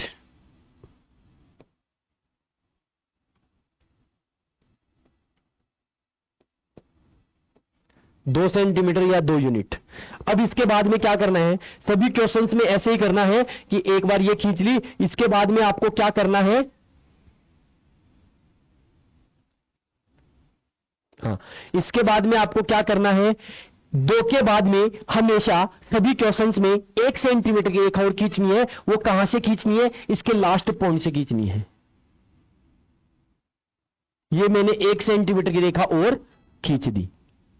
यहां से यहां तक 2 यूनिट है, और यहां से यहां तक कितनी है, यहां से यहां तक तो 2 यूनिट है। यहां से यहां तक ये 2 यूनिट है, और यहां से यह है 1। समझ गए, यहां से यहां तक 2 और यहां से यहां तक 1। तो ये कंप्लीट कितनी होगी, ये कंप्लीट हो गई अपनी, यहां से ये कंप्लीट हो गई 3 यूनिट। यहां तक ये कंप्लीट हो गई 3 यूनिट। मतलब 2 तो अपने को क्वेश्चन में दे रखा है और एक और अपन ने खींच ली, तो ये पूरी हो गई 3 यूनिट। इसके बाद में क्या करना है, इस 3 का आधा करना है। 3 का आधा होता है 1.5। 3 का आधा कितना होता है, 1.5 को कंप्लीट ही नहीं, इस 3 का आधा होता है 1.5। तो आपको क्या करना है, 1.5 यहां से यहां तक 1.5 ले लेना है, और यहां पे एक पॉइंट लगा लेना है। ये 1.5 हो गया अप्रोक्स, लगभग मान लो कि ये 1.5 है। ये इस पूरी रेखा का मध्य बिंदु है। ये इस पूरी रेखा का क्या है, मध्य बिंदु है 1.5। अब यहां से यहां तक और यहां से यहां तक, यहां पे यहां से लेके यहां तक और यहां से लेके यहां तक, ये दोनों क्या है, बराबर है। एक तरीके से आप इसको त्रिज्या ले सकते हो किसी वृत्त की। तो आपको इसको त्रिज्या मान के यहां पे प्रकार रख के और यहां पे वो करके पेंसिल रख के और एक अर्धवृत्त बना देना है। क्या बना देना है, एक अर्धवृत्त बना देना है। एक तरीके ये अर्धवृत्त बन गया। अब आपको क्या करना है कि जहां से अपन ने 1 सेंटीमीटर की रेखा, यहां पे इस पॉइंट पे जहां से 1 सेंटीमीटर की रेखा स्टार्ट की थी, वहां से आपको क्या करना है, एक 90 डिग्री का कोण बनाना है। आपको क्या करना है, एक 90 डिग्री का कोण बनाना है। मतलब इस पॉइंट पे आपको एक 90 डिग्री का कोण बनाना है। वो कैसे बनाओगे आप? वो 90 डिग्री का कोण कंपास से मतलब प्रकार से भी बना सकते हैं और चांदे से भी बना मतलब डी से भी इसको बना सकते हैं। आपको प्रकार से बनाना हो तो वही तरीका है जो मैंने पहले बताया था। इस पॉइंट पे आपको क्या करना है, एक लाइन ड्रॉ करनी है और वही चाप काट के। अगर आपको डी से बनाना है तो आपको क्या करना है, जो 90 डिग्री वाला पॉइंट है वो यहां पे रखना है और उसके बाद में 90 डिग्री वाली रेखा पे क्या कर देना है, ड्रॉ कर देना है। मैं प्रकार से बता रहा हूं कैसे करेंगे। यहां पे पेंसिल रखना है और उसको थोड़ा सा ओपन करके और एक ऐसे अर्धवृत्त बना देना है। अब आपको क्या करना है, यहां से एक चाप काटना है, ये 60 डिग्री पे कटेगा, दूसरा यहां पे 90 डिग्री पे कटेगा। अब क्या करना है, एक यहां से ऊपर नीचे, एक यहां से काटेंगे और एक यहां से काटेंगे। ये अपन ने चाप काट दिया। जहां पे चाप कटा वहां से अपन क्या कर लेंगे, एक रेखा खींच लेंगे। वहां से क्या करेंगे, एक रेखा खींच लेंगे। ये जो रेखा खींच ली, अब ये जो कोण बना, ये कोण क्या है, 90 डिग्री का कोण। ये क्या है, 90 डिग्री का कोण है। ये 90 डिग्री का कोण बन गया। ये क्या बन गया, 90 डिग्री का कोण बन गया। लेकिन ये जो 90 डिग्री का कोण बना है तो इस रेखा को आपको ऊपर तक लेके जाना है। इसको क्या करना है, ऊपर तक लेके जाना है। ये ऊपर तक ले गया। अब आप इसका मतलब क्या हुआ कि इस वाले पॉइंट को, ये जो अर्धवृत्त आपने बनाया, इस पॉइंट को ये यहां पे काट रहा है। ये कहां पे क्रॉस कर रहा है, इस पॉइंट पे आपको ये क्या कर रहा है, ये क्रॉस कर रहा है, यहां पे क्रॉस कर रहा है। इसका मतलब यहां से लेके यहां तक ये जो दूरी है, ये दूरी कितनी है, √2। ये जो दूरी है ये कितनी हो गई, √2। लेकिन अब हमें क्या करना है, इस √2 को इस वाली लाइन पे बताना है कि भाई इस वाली लाइन पे √2 कहां है। तो ये वाली जो लाइन है इसको आप आगे और बढ़ा सकते हो, इसको आगे बढ़ा लो आप। इस वाली लाइन को क्या करना है, आगे बढ़ा लो, ठीक है। अपने को हमें क्या करना है, ये जो √2 है यहां से यहां तक की दूरी, इस दूरी को इस पे प्रदर्शित करना है यहां पे। तो इसका मतलब क्या हुआ कि ये जो दूरी है, इतनी दूरी यहां पे लेंगे तो √2 के बराबर आ जाएगी। तो अपन क्या करेंगे, यहां से प्रकार और यहां पे पेंसिल रख के और एक ऐसे क्या कर देंगे, चाप काट देंगे। इस रेखा पे यहां पे एक चाप कटेगा और ये कितना हो जाएगा अपना, √2 हो जाएगा।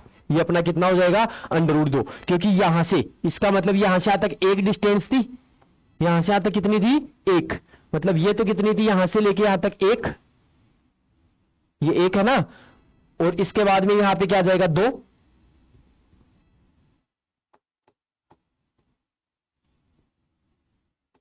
मतलब यहां पे इस पॉइंट पे आ गया 1, इस पॉइंट पे आ गया 2, इस पॉइंट पे आ गया 3। तो 1 और 2 के बीच में क्या आ गया, √2। और यहां पे क्या है अपना, 0। यहां पे क्या है अपना, 0। तो यहां से यहां तक 1 हो गया, यहां से यहां तक 2 हो गया। तो 1 और 2 के बीच में क्या आ गया, √2 आ गया। ये अपना इस संख्या रेखा पे √2 को कैसे प्रदर्शित करेंगे, ये दूसरा तरीका है। इसके बाद में अपना अगला टॉपिक है वास्तविक संख्याएं एवं उनका दशमलव प्रसार। मतलब जो अपनी वास्तविक संख्याएं हैं, संख्याएं दो प्रकार की होती है, वास्तविक और काल्पनिक। वास्तविक संख्या क्या होती है कि जो संख्याएं वास्तव में होती है वो वास्तविक संख्याएं होती है। तो सभी संख्याएं वास्तविक संख्याएं हैं। जिन संख्याओं के बारे में अपन ने अभी पीछे पढ़ा वो सभी संख्याएं क्या है, वास्तविक है। और काल्पनिक संख्या कौन सी होती है, काल्पनिक संख्या वो होती है जो अंडर रूट में, जैसे मान लो कोई संख्या है -√4, तो ये काल्पनिक संख्या है। क्यों है, क्योंकि √4 है, इस √4 का मान प्लस का 2 भी होता है और माइनस का 2 भी होता है। प्लस का 2 भी होता है और माइनस का 2 भी होता है। कैसे होता है, क्योंकि +2 का स्क्वायर करेंगे तो क्या आता है, 4, और -2 का स्क्वायर करेंगे तो भी क्या आता है, 4। दोनों ही बार क्या आता है, 4 आता है। इसका मतलब अगर 2 का स्क्वायर +2 का स्क्वायर भी 4, -2 का स्क्वायर भी 4, तो इसका मतलब 4 का वर्गमूल भी अगर निकालेंगे, अरे भाई 2 का वर्ग 4 और -2 का वर्ग 4, तो उनका वर्गमूल भी निकालेंगे तो वो भी प्लस में और माइनस में होना चाहिए। इसलिए 4 का मान क्या होता है, प्लस का 2 और माइनस का 2 √4 का। तो लेकिन -√4 है, ये काल्पनिक संख्या है, इसका मान नहीं होता, इसका मान होता है आयोटा। काल्पनिक संख्या को इससे लिखते हैं। तो ये एक 11वीं क्लास का टॉपिक है जिसके बारे में अपन ज्यादा डिस्कस नहीं करेंगे। अब अपन बात करते हैं वास्तविक संख्या और दशमलव प्रसार। देखो, दशमलव प्रसार दो प्रकार के होते हैं। कोई भी वास्तविक संख्या है उसके दशमलव प्रसार दो प्रकार के होते हैं। पहला जो प्रकार है वो है शांत दशमलव प्रसार। पहला जो प्रकार है वो है शांत दशमलव प्रसार। शांत दशमलव प्रसार क्या होता है कि ऐसा दशमलव प्रसार जिसमें शेषफल क्या हो, जीरो। शेषफल क्या हो, जीरो। शेषफल जीरो। शेषफल जीरो का मतलब है कि अपन किसी संख्या में किसी संख्या का भाग लगाते हैं तो दशमलव के बाद में वो भाग रुक जाता है एक जगह, या उसमें शेषफल क्या आ जाता है, जीरो। जैसे उदाहरण के लिए मैं 2 को भाग लगाऊंगा 5 से, 2 का भाग लगाऊंगा 5 से, तो जब 2 को 5 से भाग लगाऊंगा तो यहां पे आ गया पॉइंट, तो मैंने यहां पे जीरो लगा दिया और यहां पे भाग लगाया तो यहां पे आ गया 4। तो मेरे पास शेषफल क्या आ गया, जीरो, और भाग क्या आ गया, 0.4। मतलब इसके आगे भाग नहीं जा रहा। मतलब इस संख्या में 2 में 5 का पूरा पूरा भाग चला गया दशमलव के बाद में भी। मतलब दशमलव के बाद में भी अगर भाग पूरा पूरा चला जाता है तो वो होता है शांत दशमलव प्रसार, जिसमें शेषफल क्या आता है, जीरो। शेषफल क्या आता है, जीरो। वो होता है शांत दशमलव। एक होता है अशांत दशमलव प्रसार। अशांत दशमलव प्रसार होता है कि ऐसा दशमलव प्रसार जिसमें शेषफल कभी भी जीरो नहीं होगा और दशमलव के बाद में लगातार भाग जाता रहेगा। उदाहरण के लिए जैसे मान लो मैं 1 को भाग लगाऊंगा 3 से, तो 3 का भाग नहीं जाता, तो यहां पे दशमलव लगाया, यहां पे जीरो लगाया, 3 3 9 आ गया, फिर यहां पे 9 आ गया, शेषफल आ गया 1, फिर से यहां पे जीरो लगाया, फिर से भाग लगाया 3 3 9, फिर से शेषफल आ गया 1। तो इस तरीके से भाग क्या होगा, जाते ही जाएगा, 3 3 3 3 आता ही रहेगा, भाग कभी रुकेगा नहीं और शेषफल कभी जीरो नहीं आएगा। तो ये होता है अशांत दशमलव प्रसार। अब इसमें क्या है कि शांत दशमलव प्रसार, अशांत, शांत दशमलव प्रसार का कोई प्रकार नहीं होता है, लेकिन अशांत दशमलव प्रसार फिर से 2 प्रकार के होते हैं। कौन कौन से, एक होता है आवर्ती अशांत दशमलव प्रसार, एक होता है अनावर्ती अशांत दशमलव प्रसार। आवर्ती, आवर्ती का मतलब क्या होता है, बार बार आना। आवर्ती का मतलब क्या होता है, बार बार आना। तो मतलब दशमलव प्रसार कौन सा होगा, आवर्ती। आवर्ती मतलब अगर किसी संख्या में भाग लगाने पर दशमलव के बाद में कोई एक संख्या या एक अंक या अंकों का समूह है, एक अंक, देखो यहां पे 3 3 3, एक ही अंक बार बार आ रहा है, या अंकों का समूह है, अंकों का समूह जैसे 12 12 12 ऐसे आए, 1 2 1 2 1 2, तो अंक या अंकों का समूह है, बार बार आता है, तो उसको क्या बोलते हैं, आवर्ती अशांत दशमलव प्रसार। मतलब उसमें एक अंक की या अंकों के समूह की आवर्ती क्या हो रही है, बार बार हो रही है, तो उसको बोलते हैं आवर्ती अशांत दशमलव प्रसार। इसके बाद में है अनावर्ती। अनावर्ती का मतलब होता है कि बार बार रिपीट नहीं होती है, बार बार नहीं आती है। मतलब अगर कोई अंक, एक अंक या अंकों का समूह है, बार बार नहीं आता है, मतलब हर बार अलग अलग अंक आते हैं, लेकिन शेषफल उसमें भी क्या, जीरो नहीं होता है। इस कंडीशन में भी शेषफल कभी जीरो नहीं होगा और इस कंडीशन में भी शेषफल कभी जीरो नहीं होगा। मतलब इसमें क्या होगा, इसमें तो क्या है, अंक, एक अंक या अंकों का समूह बार बार आता है, और इसमें अंक या अंकों का समूह लगातार बार बार नहीं आता है। कभी कौन सा अंक आता है, कभी कौन सा अंक आता है, ऐसे अंक क्या होते हैं, बदल बदल के आते रहते हैं, लेकिन वो लगातार चलते हैं। तो वो होता है अनावर्ती अशांत दशमलव प्रसार। ये 2 प्रकार के होते हैं। इसके बाद में एक उदाहरण लेते हैं। अब अपन करेंगे 7 में 8 का भाग लगाएंगे, तो 7 में 8 का भाग लगाएंगे तो देखो क्या करेंगे। सबसे पहले अपन 8 का पहाड़ा बोलेंगे इतनी बार कि वो 7 से कम रहे या 7 के बराबर है। तो 8 का पहाड़ा अपन 0 बार बोलेंगे, 8 का पहाड़ा अपन ने 0 बार बोला तो कितना आया, 0। 7 में से 0 माइनस करेंगे तो वो आ गया 7। अब इसके आगे कोई अंक नहीं है तो अपन क्या करेंगे, यहाँ पे पॉइंट लगाएंगे और यहाँ पे क्या उतारेंगे, 0 उतारेंगे।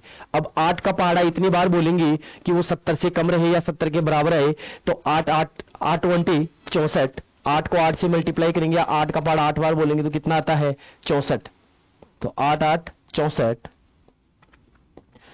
70 में से 64 माइनस करेंगे तो कितना बचेगा, 6 बचेगा। अब इसके आगे 0 लगाएंगे, अब फिर से बोलेंगे 8 का पहाड़ा, तो 8 7 56, तो यहां पे क्या आ गया, 56 माइनस करेंगे कितना बचा, 4 बचा, यहां पे 0 लगा दिया। अब क्या आएगा, 8 पंजे 40, 8 पंजे 40, शेषफल क्या आया, 0। शेषफल क्या आया, 0। इसका मतलब शेषफल 0 आ गया, तो वो क्या है, उसका दशमलव प्रसार शांत। ये तो क्या है, अशांत। ये क्या है, शांत। और ये क्या है, अशांत।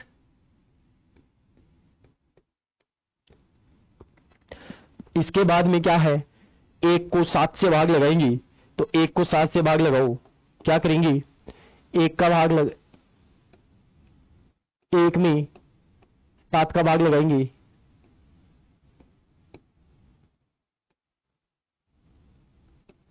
सबसे पहले 7 का पहाड़ा बोलेंगे इतनी बार कि 1 से कम रहे या 1 के बराबर, तो 7 का पहाड़ा अपन बोलेंगे 0 बार, तो 7 का पहाड़ा 0 बार बोलेंगे तो क्या आएगा 0, 1 में से 0 माइनस करेंगे तो आ गया 1। अब क्या करेंगे, इसके आगे कोई अंक नहीं है तो यहां पे क्या लगाएंगे, पॉइंट, यहां पे क्या लगाएंगे, पॉइंट, पॉइंट लगाएंगे, तो अब यहां पे क्या उतारेंगे 0, 7 एकम 7, अब माइनस करेंगे, कितना आ गया 3 आ गया, यहां पे 0 उतारेंगे, 7 चौक 28, माइनस करेंगे, माइनस आ गया 2, अब यहां पे 0 उतारेंगे, 7 दूनी 14, माइनस करेंगे, कितना आ गया 6, 0 लगाएंगे, 7 8 56, माइनस करेंगे, 4 आ गया, 0 लगाएंगे, 7 5 35, 5 आ गया, 7 7 49, माइनस 1 आ गया।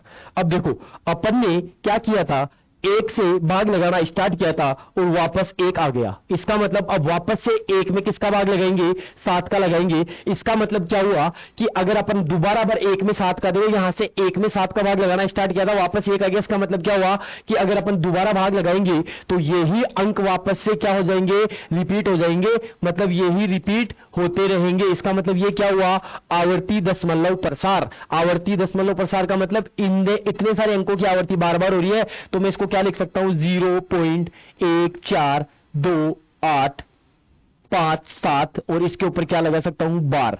मतलब जितने अंक बार बार रिपीट होते हैं, जितने डिजिट बार बार रिपीट होते हैं, उनके ऊपर अपन क्या लगा देते हैं, बार। इसको क्या बोलते हैं, बार। आप यहां पे भी इसके ऊपर क्या लगा सकते हो, बार लगा सकते हो। मतलब इसको भी मैं क्या लिख सकता हूं, 3.3 और इसके ऊपर बार लगा सकता हूं, इसके ऊपर क्या लगा सकता हूं, बार लगा सकता हूं। मतलब ये इस बार का मतलब होता है कि जिस अंक के ऊपर या जितने अंकों के ऊपर बार लगा होता है, उतने अंक क्या होते हैं, बार बार रिपीट होते रहते हैं, बार बार रिपीट होते रहते हैं। तो इसके ऊपर भी बार लगा सकते हैं, इसके ऊपर बार लगा सकते हैं। तो ये इन संख्याओं का अपन ने क्या निकाल लिया, दशमलव प्रसार। ये क्या है, अशांत। ये क्या है, अशांत। अशांत में कौन सा है ये, आवर्ती। अशांत में कौन सा है ये, आवर्ती। अशांत में कौन सा है ये, आवर्ती दशमलव प्रसार, मतलब आवर्ती। ये भी अशांत में कौन सा है, आवर्ती। इसके बाद में है कि ये जो प्रश्न है, इसमें 2 प्रकार के प्रश्न बनेंगे। एक तो ये कि आपको एक संख्या दी जाएगी P/Q के रूप में, उसका आपको दशमलव प्रसार निकाल के बताना है वो किस प्रकार का है। दूसरा है कि आपको पहले से दशमलव प्रसार दिया हुआ होगा और उसको क्या करना है, आपको P/Q के रूप में बदलना है। अब ये जो क्वेश्चन है, इसमें आपको पहले से क्या है कि एक दिया हुआ है कि इसको आपको P/Q के रूप में क्या करना है, बदलना है। इसको क्या करना है, P/Q के रूप में बदलना है। तो P/Q के रूप में बदलने के लिए क्या करेंगे, देखो सबसे पहले कि जो भी अपने को दे रखा है उसको अपन क्या करेंगे, x के बराबर मान लेंगे। इसको क्या करेंगे अपन, x के बराबर मान लेंगे। तो मैंने यहां पे लिखा, माना x बराबर, माना x बराबर 0.3333। ये चल रहा है अपना अनंत बार। इसको मैंने नाम दे दिया समीकरण नंबर 1। इसको मैंने क्या नाम दे दिया, समीकरण नंबर 1। सबसे पहले यही करना है। इसके बाद में आपको एक बात ध्यान में रखनी है कि जितने अंक रिपीट हो रहे हैं या जितने अंक बार बार आ रहे हैं या जितने अंकों के ऊपर बार लगा हुआ है, यहां पे कितने अंकों के ऊपर बार लगा है, एक अंक के ऊपर बार लगा है। तो आपको क्या करना है कि आपको करना है कि अगर जो बार है वो एक अंक के ऊपर है, बार एक अंक के ऊपर है, तो आपको गुणा करना है 10 से। आपको किससे गुणा करना है, 10 से गुणा करना है। अगर ये जो बार है वो 2 अंकों पे लगा हुआ है तो आपको गुणा करना है 100 से। अगर ये जो बार है वो 3 अंकों के ऊपर लगा हुआ है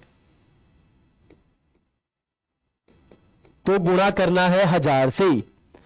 मतलब समझ गए कि ये जो बार है वो 1 अंक के ऊपर लग रहा है तो 10 से गुणा करना है, 2 अंकों के ऊपर लग रहा है तो 100 से गुणा करना है, 3 अंकों के ऊपर लग रहा है तो 1000 से गुणा करना है। या फिर ये समझ लो कि जितने अंक बार बार रिपीट हो रहे हैं, अगर 1 अंक रिपीट हो रहा है तो 10 से गुणा करना है, अगर 2 अंक रिपीट हो रहे हैं तो 100 से गुणा करना है, अगर 3 अंक रिपीट हो रहे हैं तो 1000 से गुणा करना है, 4 हो रहे हैं तो 10,000 से करना है। इस प्रकार से आपको क्या करना है, गुणा करना है। अब गुणा किसको करना है कि जो हमने समीकरण नंबर 1 लगाया इसको गुणा करना है। तो इसका मतलब क्या हुआ कि समीकरण 1 को कितने अंकों के ऊपर भाग लगा 1, तो अपन क्या करेंगे, समीकरण 1 को 10 से गुणा करने पर, 10 से गुणा करने पर क्या होगा, समीकरण 1 को 10 से गुणा करने पे क्या होगा। समीकरण को कैसे गुणा करते हैं मैं आपको बता देता हूं। समीकरण को गुणा करने का एक तरीका होता है कि समीकरण का जो एक पक्ष है, दायां पक्ष है और बायां पक्ष है, वो दोनों ही गुणा होंगे।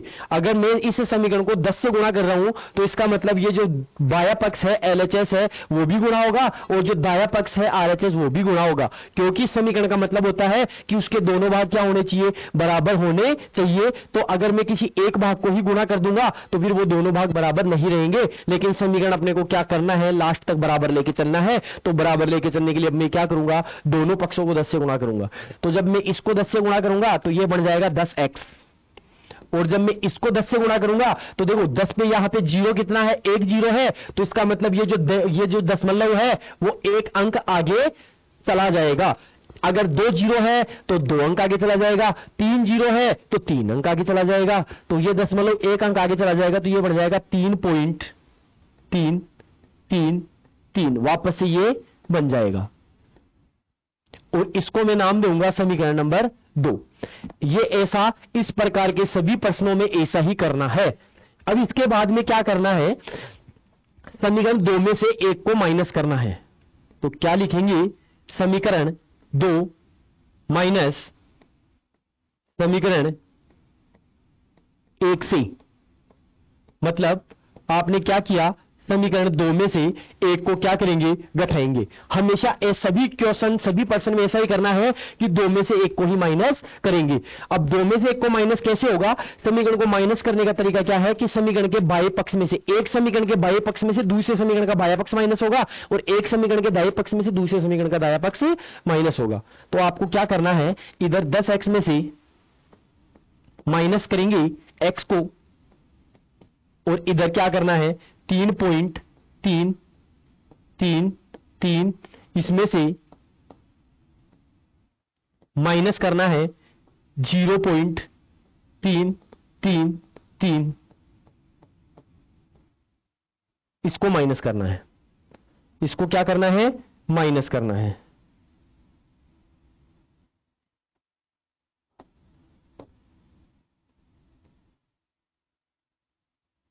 ये माइनस करना है, इसको माइनस कर दिया।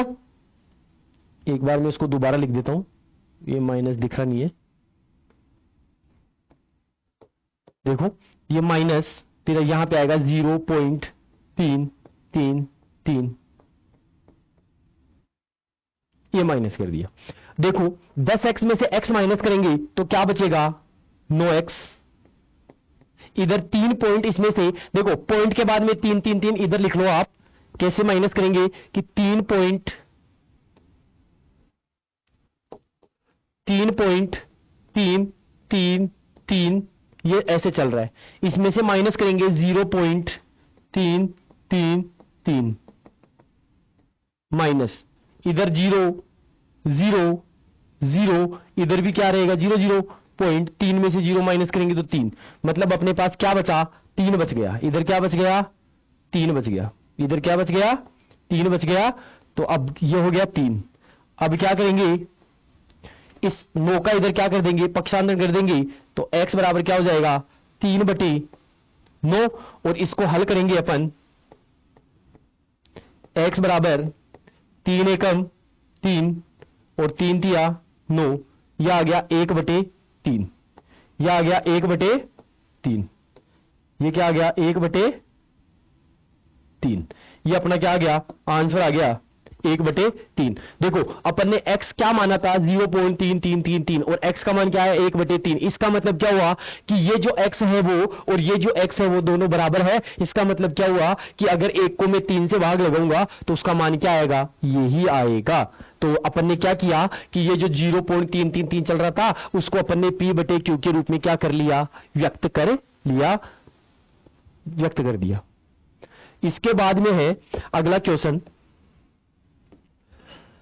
कि ये 1/7 और 2/7 के बीच में दो अपरिमेय संख्या ज्ञात करनी है। जैसा कि मैंने आपको बताया था कि दो परिमेय संख्याओं के बीच में अनंत परिमेय संख्या होती है, इसी प्रकार दो परिमेय संख्याओं के बीच में अनंत अपरिमेय संख्या भी होती है। या फिर यह कह सकते हैं कि दो अपरिमेय संख्याओं के बीच में भी अनंत अपरिमेय संख्या होती है और दो अपरिमेय संख्याओं के बीच में दो परिमेय संख्याओं के बीच में अनंत अपरिमेय संख्या भी होती है।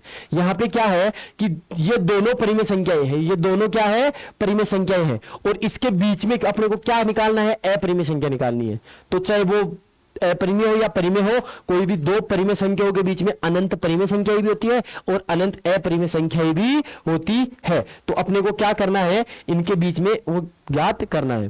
तो जब अपने को कोई दो परिमेय संख्याओं के बीच में अपरिमेय संख्या ज्ञात करनी हो तो सबसे पहले अपन उसका दशमलव प्रसार ज्ञात करेंगे, क्योंकि अगर p/q के रूप में अपन ने कोई संख्या ज्ञात करी तो इसका मतलब वो संख्या तो क्या रहेगी परिमेय रहेगी, अपरिमेय थोड़ी होगी, क्योंकि p/q के रूप में तो संख्या परिमेय होगी। तो अगर अपन पहले वाले तरीके से जो फर्स्ट इक्वेशन अपन ने किया था कि परिमेय संख्या दो संख्याओं के बीच में परिमेय संख्या ज्ञात करना, अगर उस तरीके से अपन करेंगे तो अपने को तो सिर्फ परिमेय संख्या प्राप्त होगी, अपरिमेय संख्या नहीं होगी। और अपरिमेय संख्या कौन सी होती है जो अंडर रूट में लिखी जा सके, ठीक है। और दूसरा जो मैं आपको बताना भूल गया लेकिन आपको बता देता हूं कि अपरिमेय संख्या दो प्रकार की होगी। मतलब कौन कौन सी होगी, एक तो वो जो मैंने आपको पहले बताया था कि जिसका कंप्लीट स्क्वायर रूट नहीं निकलता है, मतलब जिसका पूर्ण वर्ग नहीं निकलता है, ये संख्या क्या है एक, ये संख्या क्या है एक अपरिमेय। क्यों? क्योंकि इसका पूरा वर्गमूल नहीं निकलता है। दूसरा क्या होती है, दूसरी मैं बता देता हूं आपको कि जब अपन ने ये पढ़ा था कि दशमलव संख्या और उनके दशमलव प्रसार, वास्तविक संख्या और दशमलव, तो इसमें देखो एक तो है त्याशांत दशमलव प्रसार, एक होती है अशांत दशमलव प्रसार और अशांत दशमलव दो प्रकार के होते हैं। इन संख्याओं को अपन ने p/q के रूप में व्यक्त कर सकते हैं, क्योंकि अगर अपन ने क्या किया 2 को 5 से भाग लगाया तो वो 0.4 आया और 0.4 को अपन क्या कर सकते हैं p/q के रूप में। जैसे मान लो 0.4 है, मुझे इसे p/q के रूप में व्यक्त करना है तो मैं कैसे करूंगा, इस पॉइंट को हटाऊंगा, इसके पॉइंट की जगह 1 आ जाएगा और पॉइंट के आगे 1 अंक है तो उसकी जगह क्या आ जाएगा 0 आ जाएगा। तो यहां पे इसको मैं कैंसिल करूंगा तो ये हो गया 2/5, मतलब वही आ गया कि 2 को 5 से भाग लगाया तो p/q के रूप में व्यक्त हो गया। इस प्रकार ये क्वेश्चन अपन ने अभी सोल्व किया ही है कि 1 को 3 से भाग लगाने पे ये आता है, इसका मतलब 0.33 p/q के रूप में व्यक्त कर सकते हैं। तो इस प्रकार की संख्याओं को भी p/q के रूप में क्या कर सकते हैं व्यक्त कर सकते हैं। लेकिन इस प्रकार की जो संख्या होती है अनावर्ती अशांत दशमलव प्रसार, इन प्रकार की संख्याओं को अपन p/q के रूप में व्यक्त नहीं कर सकते हैं। तो अब आप समझ चुके हो कि मैं क्या कहना चाह रहा हूं कि ये संख्या इसको p/q के रूप में बदल सकते हैं, इसको p/q के रूप में बदल सकते हैं, लेकिन इसको p/q के रूप में नहीं बदल सकते। इसका मतलब ये और ये इस प्रकार की जो दोनों संख्याएं हैं वो तो परिमेय होगी और इस प्रकार की जो संख्या होगी वो क्या होगी अपरिमेय होगी। बस मैं यही समझाना चाह रहा हूं। तो इसका मतलब कि परिमेय संख्या अपरिमेय संख्या दो प्रकार की होती है, या तो जो अंडर रूट हो या फिर जिसका दशमलव प्रसार क्या हो। दूसरी क्या होती है अनावर्ती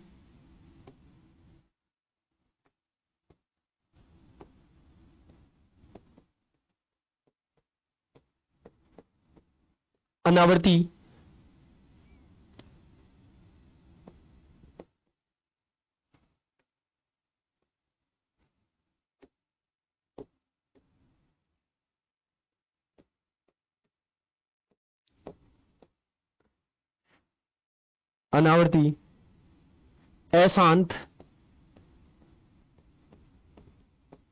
दशमलव प्रसार।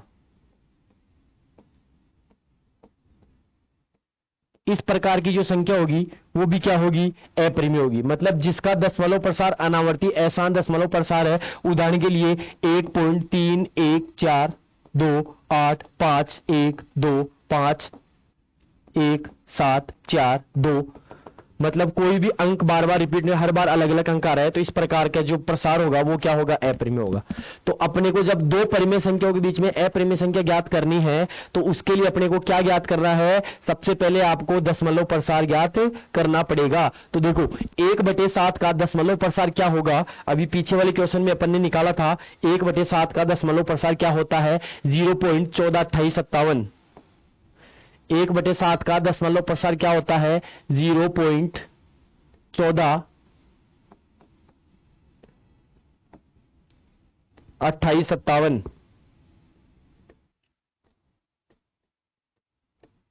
इसी प्रकार 2/7 का दशमलव प्रसार क्या होगा, वो आप इसी से पता कर सकते हैं, इसी भाग से। देखो यहां पे 2 आ रहा है, कहीं पे ये आ रहा 2, मतलब इसका मतलब क्या था कि अपन 7 मतलब 2 को 7 से भाग लगा रहे थे। कब लगाए थे, 7 दूनी 14, मतलब 2 से स्टार्ट हो रहा है। कहां से स्टार्ट हो रहा है, इस 2 से स्टार्ट हो रहा है। तो 2 से स्टार्ट होने का मतलब हो गया, इस 2 से स्टार्ट हो रहा है, तो मतलब 0.2 से स्टार्ट करना है, 2 8 5 7, 7 के बाद में आ जाएगा 1 और 4, और यही अंक क्या रहेगा, बार बार रिपीट होता रहेगा। इसका मतलब क्या हुआ, 1 का दशमलव प्रसार ये हो गया, 1/7 का दशमलव प्रसार ये हो गया, और 2/7 का दशमलव प्रसार ये हो गया। अब अपने को क्या करना है, इन दोनों के बीच में अपने को क्या ज्ञात करना है, अपरिमेय संख्या है। तो देखो अपना पहला जो नंबर है वो है 0.142, और दूसरा जो नंबर है वो है 0.285। आप ये 3 अंक लेके चलो, मतलब 0 पॉइंट यहां से यहां के इसके बीच में जितनी भी संख्याएं आएगी वो सब क्या होगी, अपरिमेय। ये चल रहा है आगे आगे, ये क्या है, ऐसे आगे आगे बढ़ रहा है, ये है ना। आगे मैंने पूरा नहीं लिखा है, 3 लिखा है। तो आपको क्या करना है, इसके बीच में जितनी भी संख्याएं हैं, मतलब जैसे 0.151 151 152 153 इस तरीके से, इसके बाद में 0.20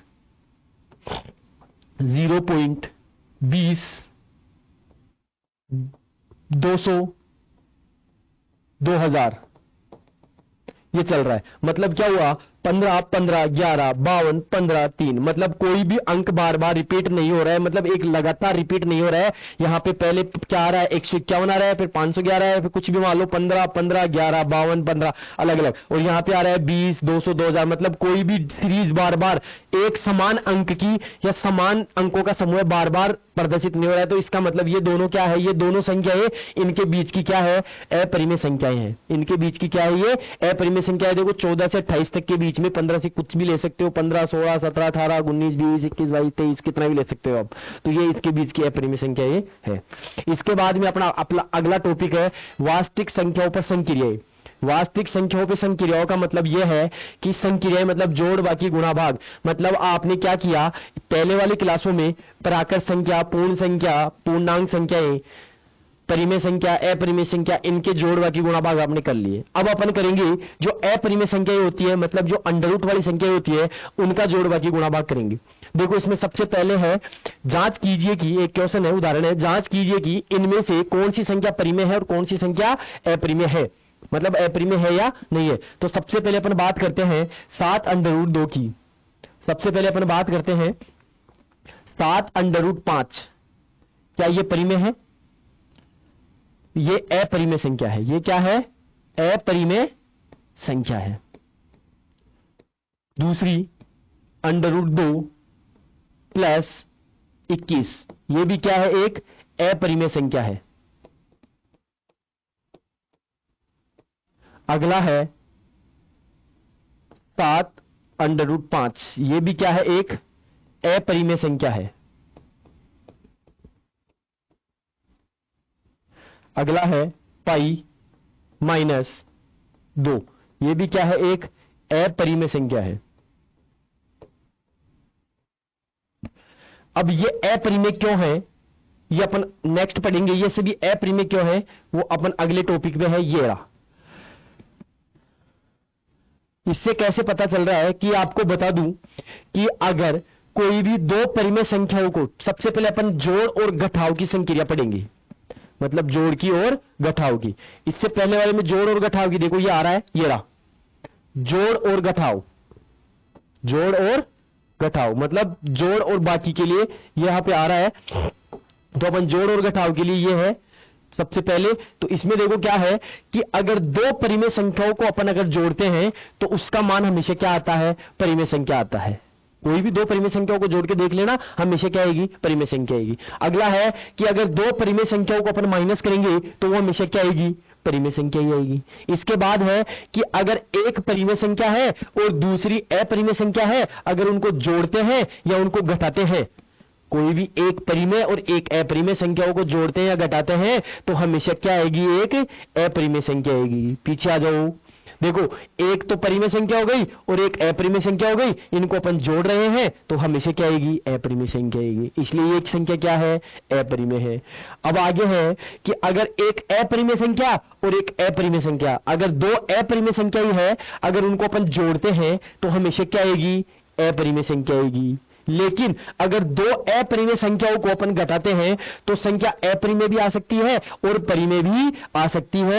ऐसा कब होता है, अगर दो अपरिमेय संख्याओं में से दो अपरिमेय संख्याओं को आपस में घटाएंगे तो अपरिमेय संख्या आएगी, लेकिन परिमेय संख्या कब आएगी, जब वो दोनों अपरिमेय संख्या क्या हो, समान हो। जैसे √2 में से माइनस किया मैंने √3, दोनों क्या है, अपरिमेय संख्या है, तो जब इसको घटाएंगे तो इसका मान क्या आएगा, अपरिमेय आएगा। इसका मान क्या आएगा, अपरिमेय संख्या के रूप में आएगा, क्योंकि दोनों क्या है, अपरिमेय है। इसके बाद में अगर मैंने बोला अगर √2 माइनस √2, अगर इन दोनों को मैं माइनस करूंगा तो इसका मान क्या आएगा, 0। और 0 क्या है, एक परिमेय संख्या है, क्योंकि 0 को मैं क्या लिख सकता हूं, 0/1 लिख सकता हूं, इसलिए ये क्या है, एक परिमेय संख्या है। तो इस कंडीशन में परिमेय संख्या जब ही आएगा जब ये कब आएगा, जब दोनों संख्याएं समान हो। जब दोनों संख्याएं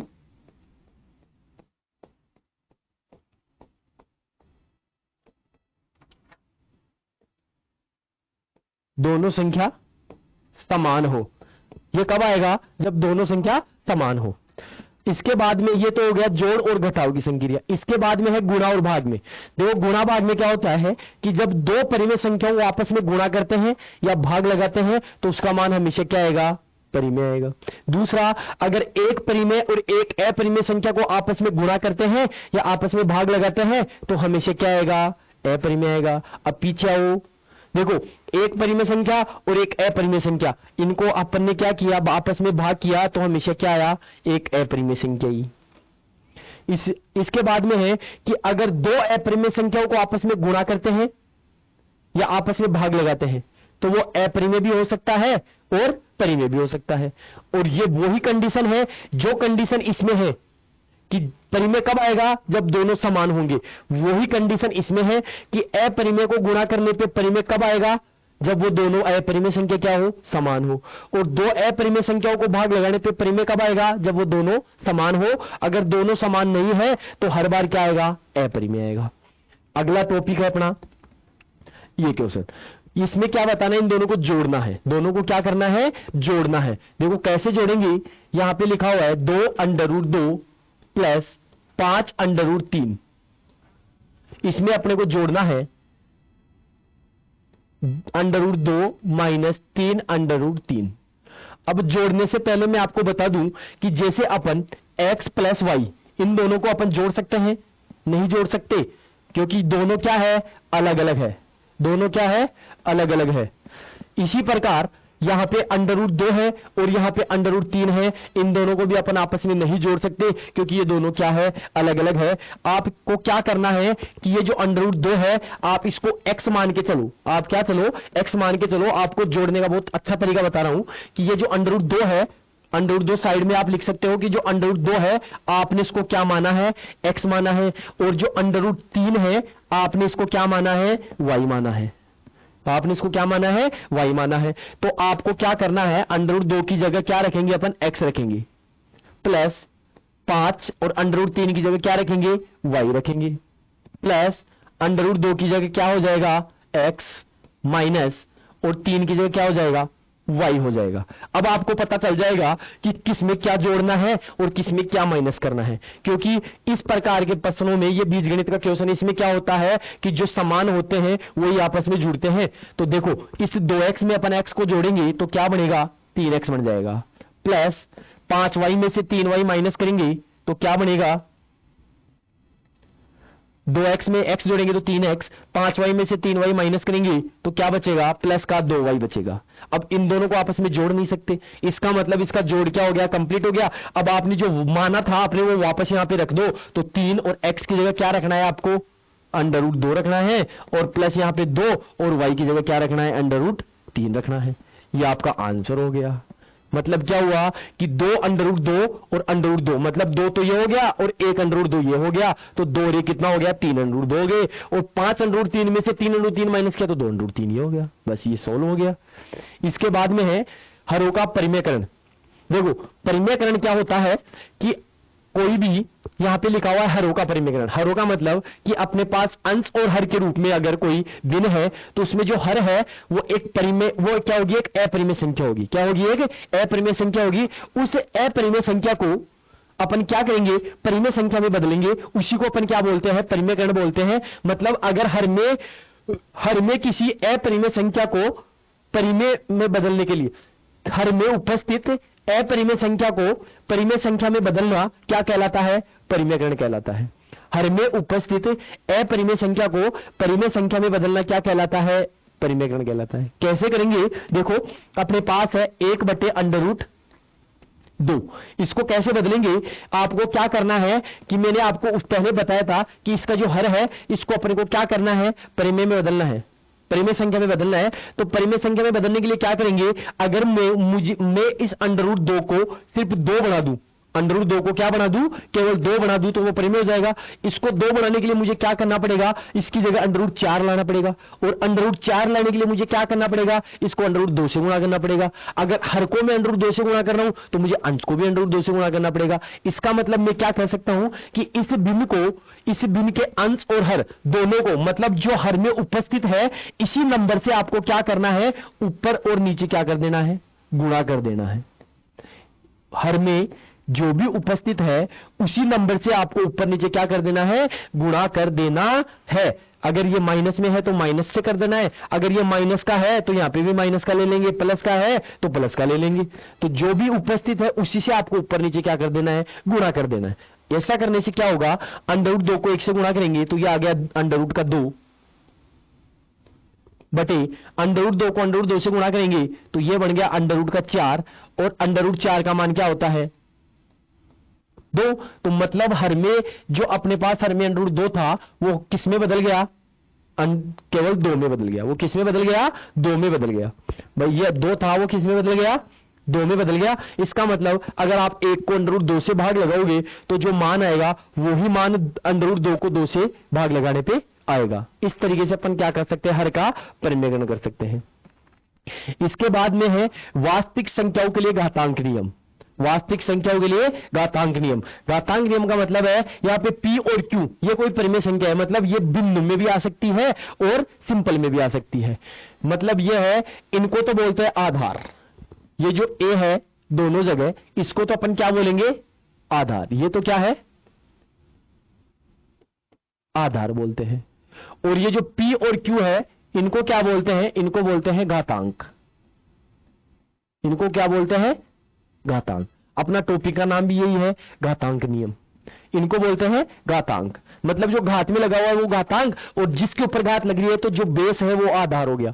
अब इसमें क्या होता है कि अगर 2 संख्याएं आपस में गुणा है और उनके घात अलग अलग है, ये जो 2 नंबर है आधार a और a, ये अगर समान है और घातें अलग अलग है, घातांक अलग अलग है और दोनों गुणा है, तो क्या हो जाएगा, आधार तो वही रहेगा और घातें आपस में प्लस हो जाएगी। मतलब कैसे कि जैसे मान लो 2 की घात 3 गुणा 2 की घात 4, तो मैं क्या लिख सकता हूं, 2 की घात 3 प्लस 4, तो ये क्या बन जाएगा, 2 की घात 7।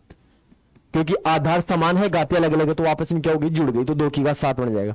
इसी प्रकार अगर किसी कोई घात वाली संख्या है उसके ऊपर फिर से घात लग रही है तो आपस में क्या हो जाएगी, गुणा हो जाएगी। कैसे कि जैसे मान लो 3 की घात 1/2, और फिर से इसकी घात कितनी लग रही है, 1/4। मतलब किसी घात के ऊपर घात लग रही है तो घातें आपस में क्या हो जाएगी, गुणा हो जाएगी। तो ये हो जाएगा 3 की घात 1/2 गुणा 1/4। तो ये बन जाएगा 3 की घात 1/8, 4 दूनी 8, ये बन जाएगा।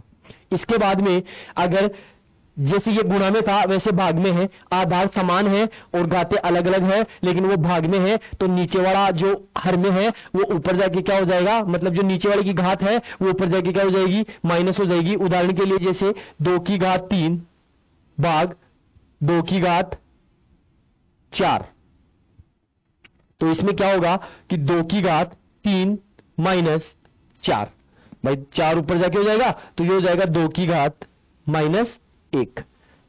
माइनस में भी आ सकता है, प्लस में भी आ सकता है। इसके बाद में है कि इसका उल्टा है, इसमें आधार समान थे, इसमें आधार अलग अलग थे, इसमें घातें अलग अलग थी, इसमें घातें समान है।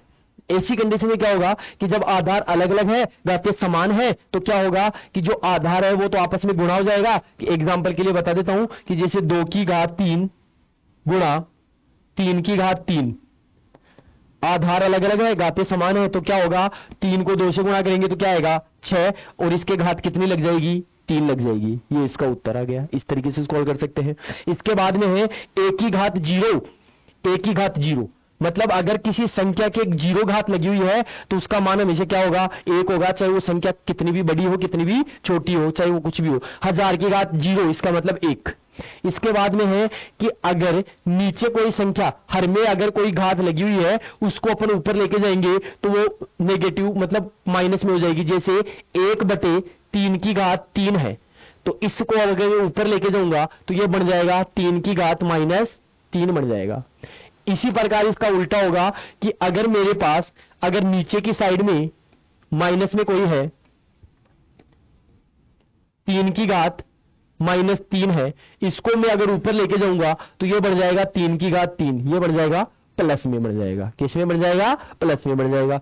इसके बाद में है मेरे पास ये, इसका मतलब है कि कोई संख्या है और उसके ऊपर घात लगी हुई है और वो दोनों अलग अलग है, मतलब भिन्न में है और वो अलग अलग है। जैसे 2 की घात 3/2, 3/2, तो इसका मतलब क्या है, इसका मतलब क्या है, ये a है और ये जो 3 है वो तो इसके अंदर रहेगा और ये जो 2 है वो यहां पे छोटा सा। इसका मतलब ये मल्टीप्लाई नहीं है, इसका मतलब ये मल्टीप्लाई नहीं है। इस 2 का मतलब है कि इसका वर्गमूल है। इस 2 का मतलब क्या है, इस ये जो संख्या है इसका वर्गमूल, मतलब पहले इसको 3 इसका क्यूब निकालो और उसके बाद में उसका क्या निकाल लो, वर्गमूल निकाल लो, तो ये 2 वो है।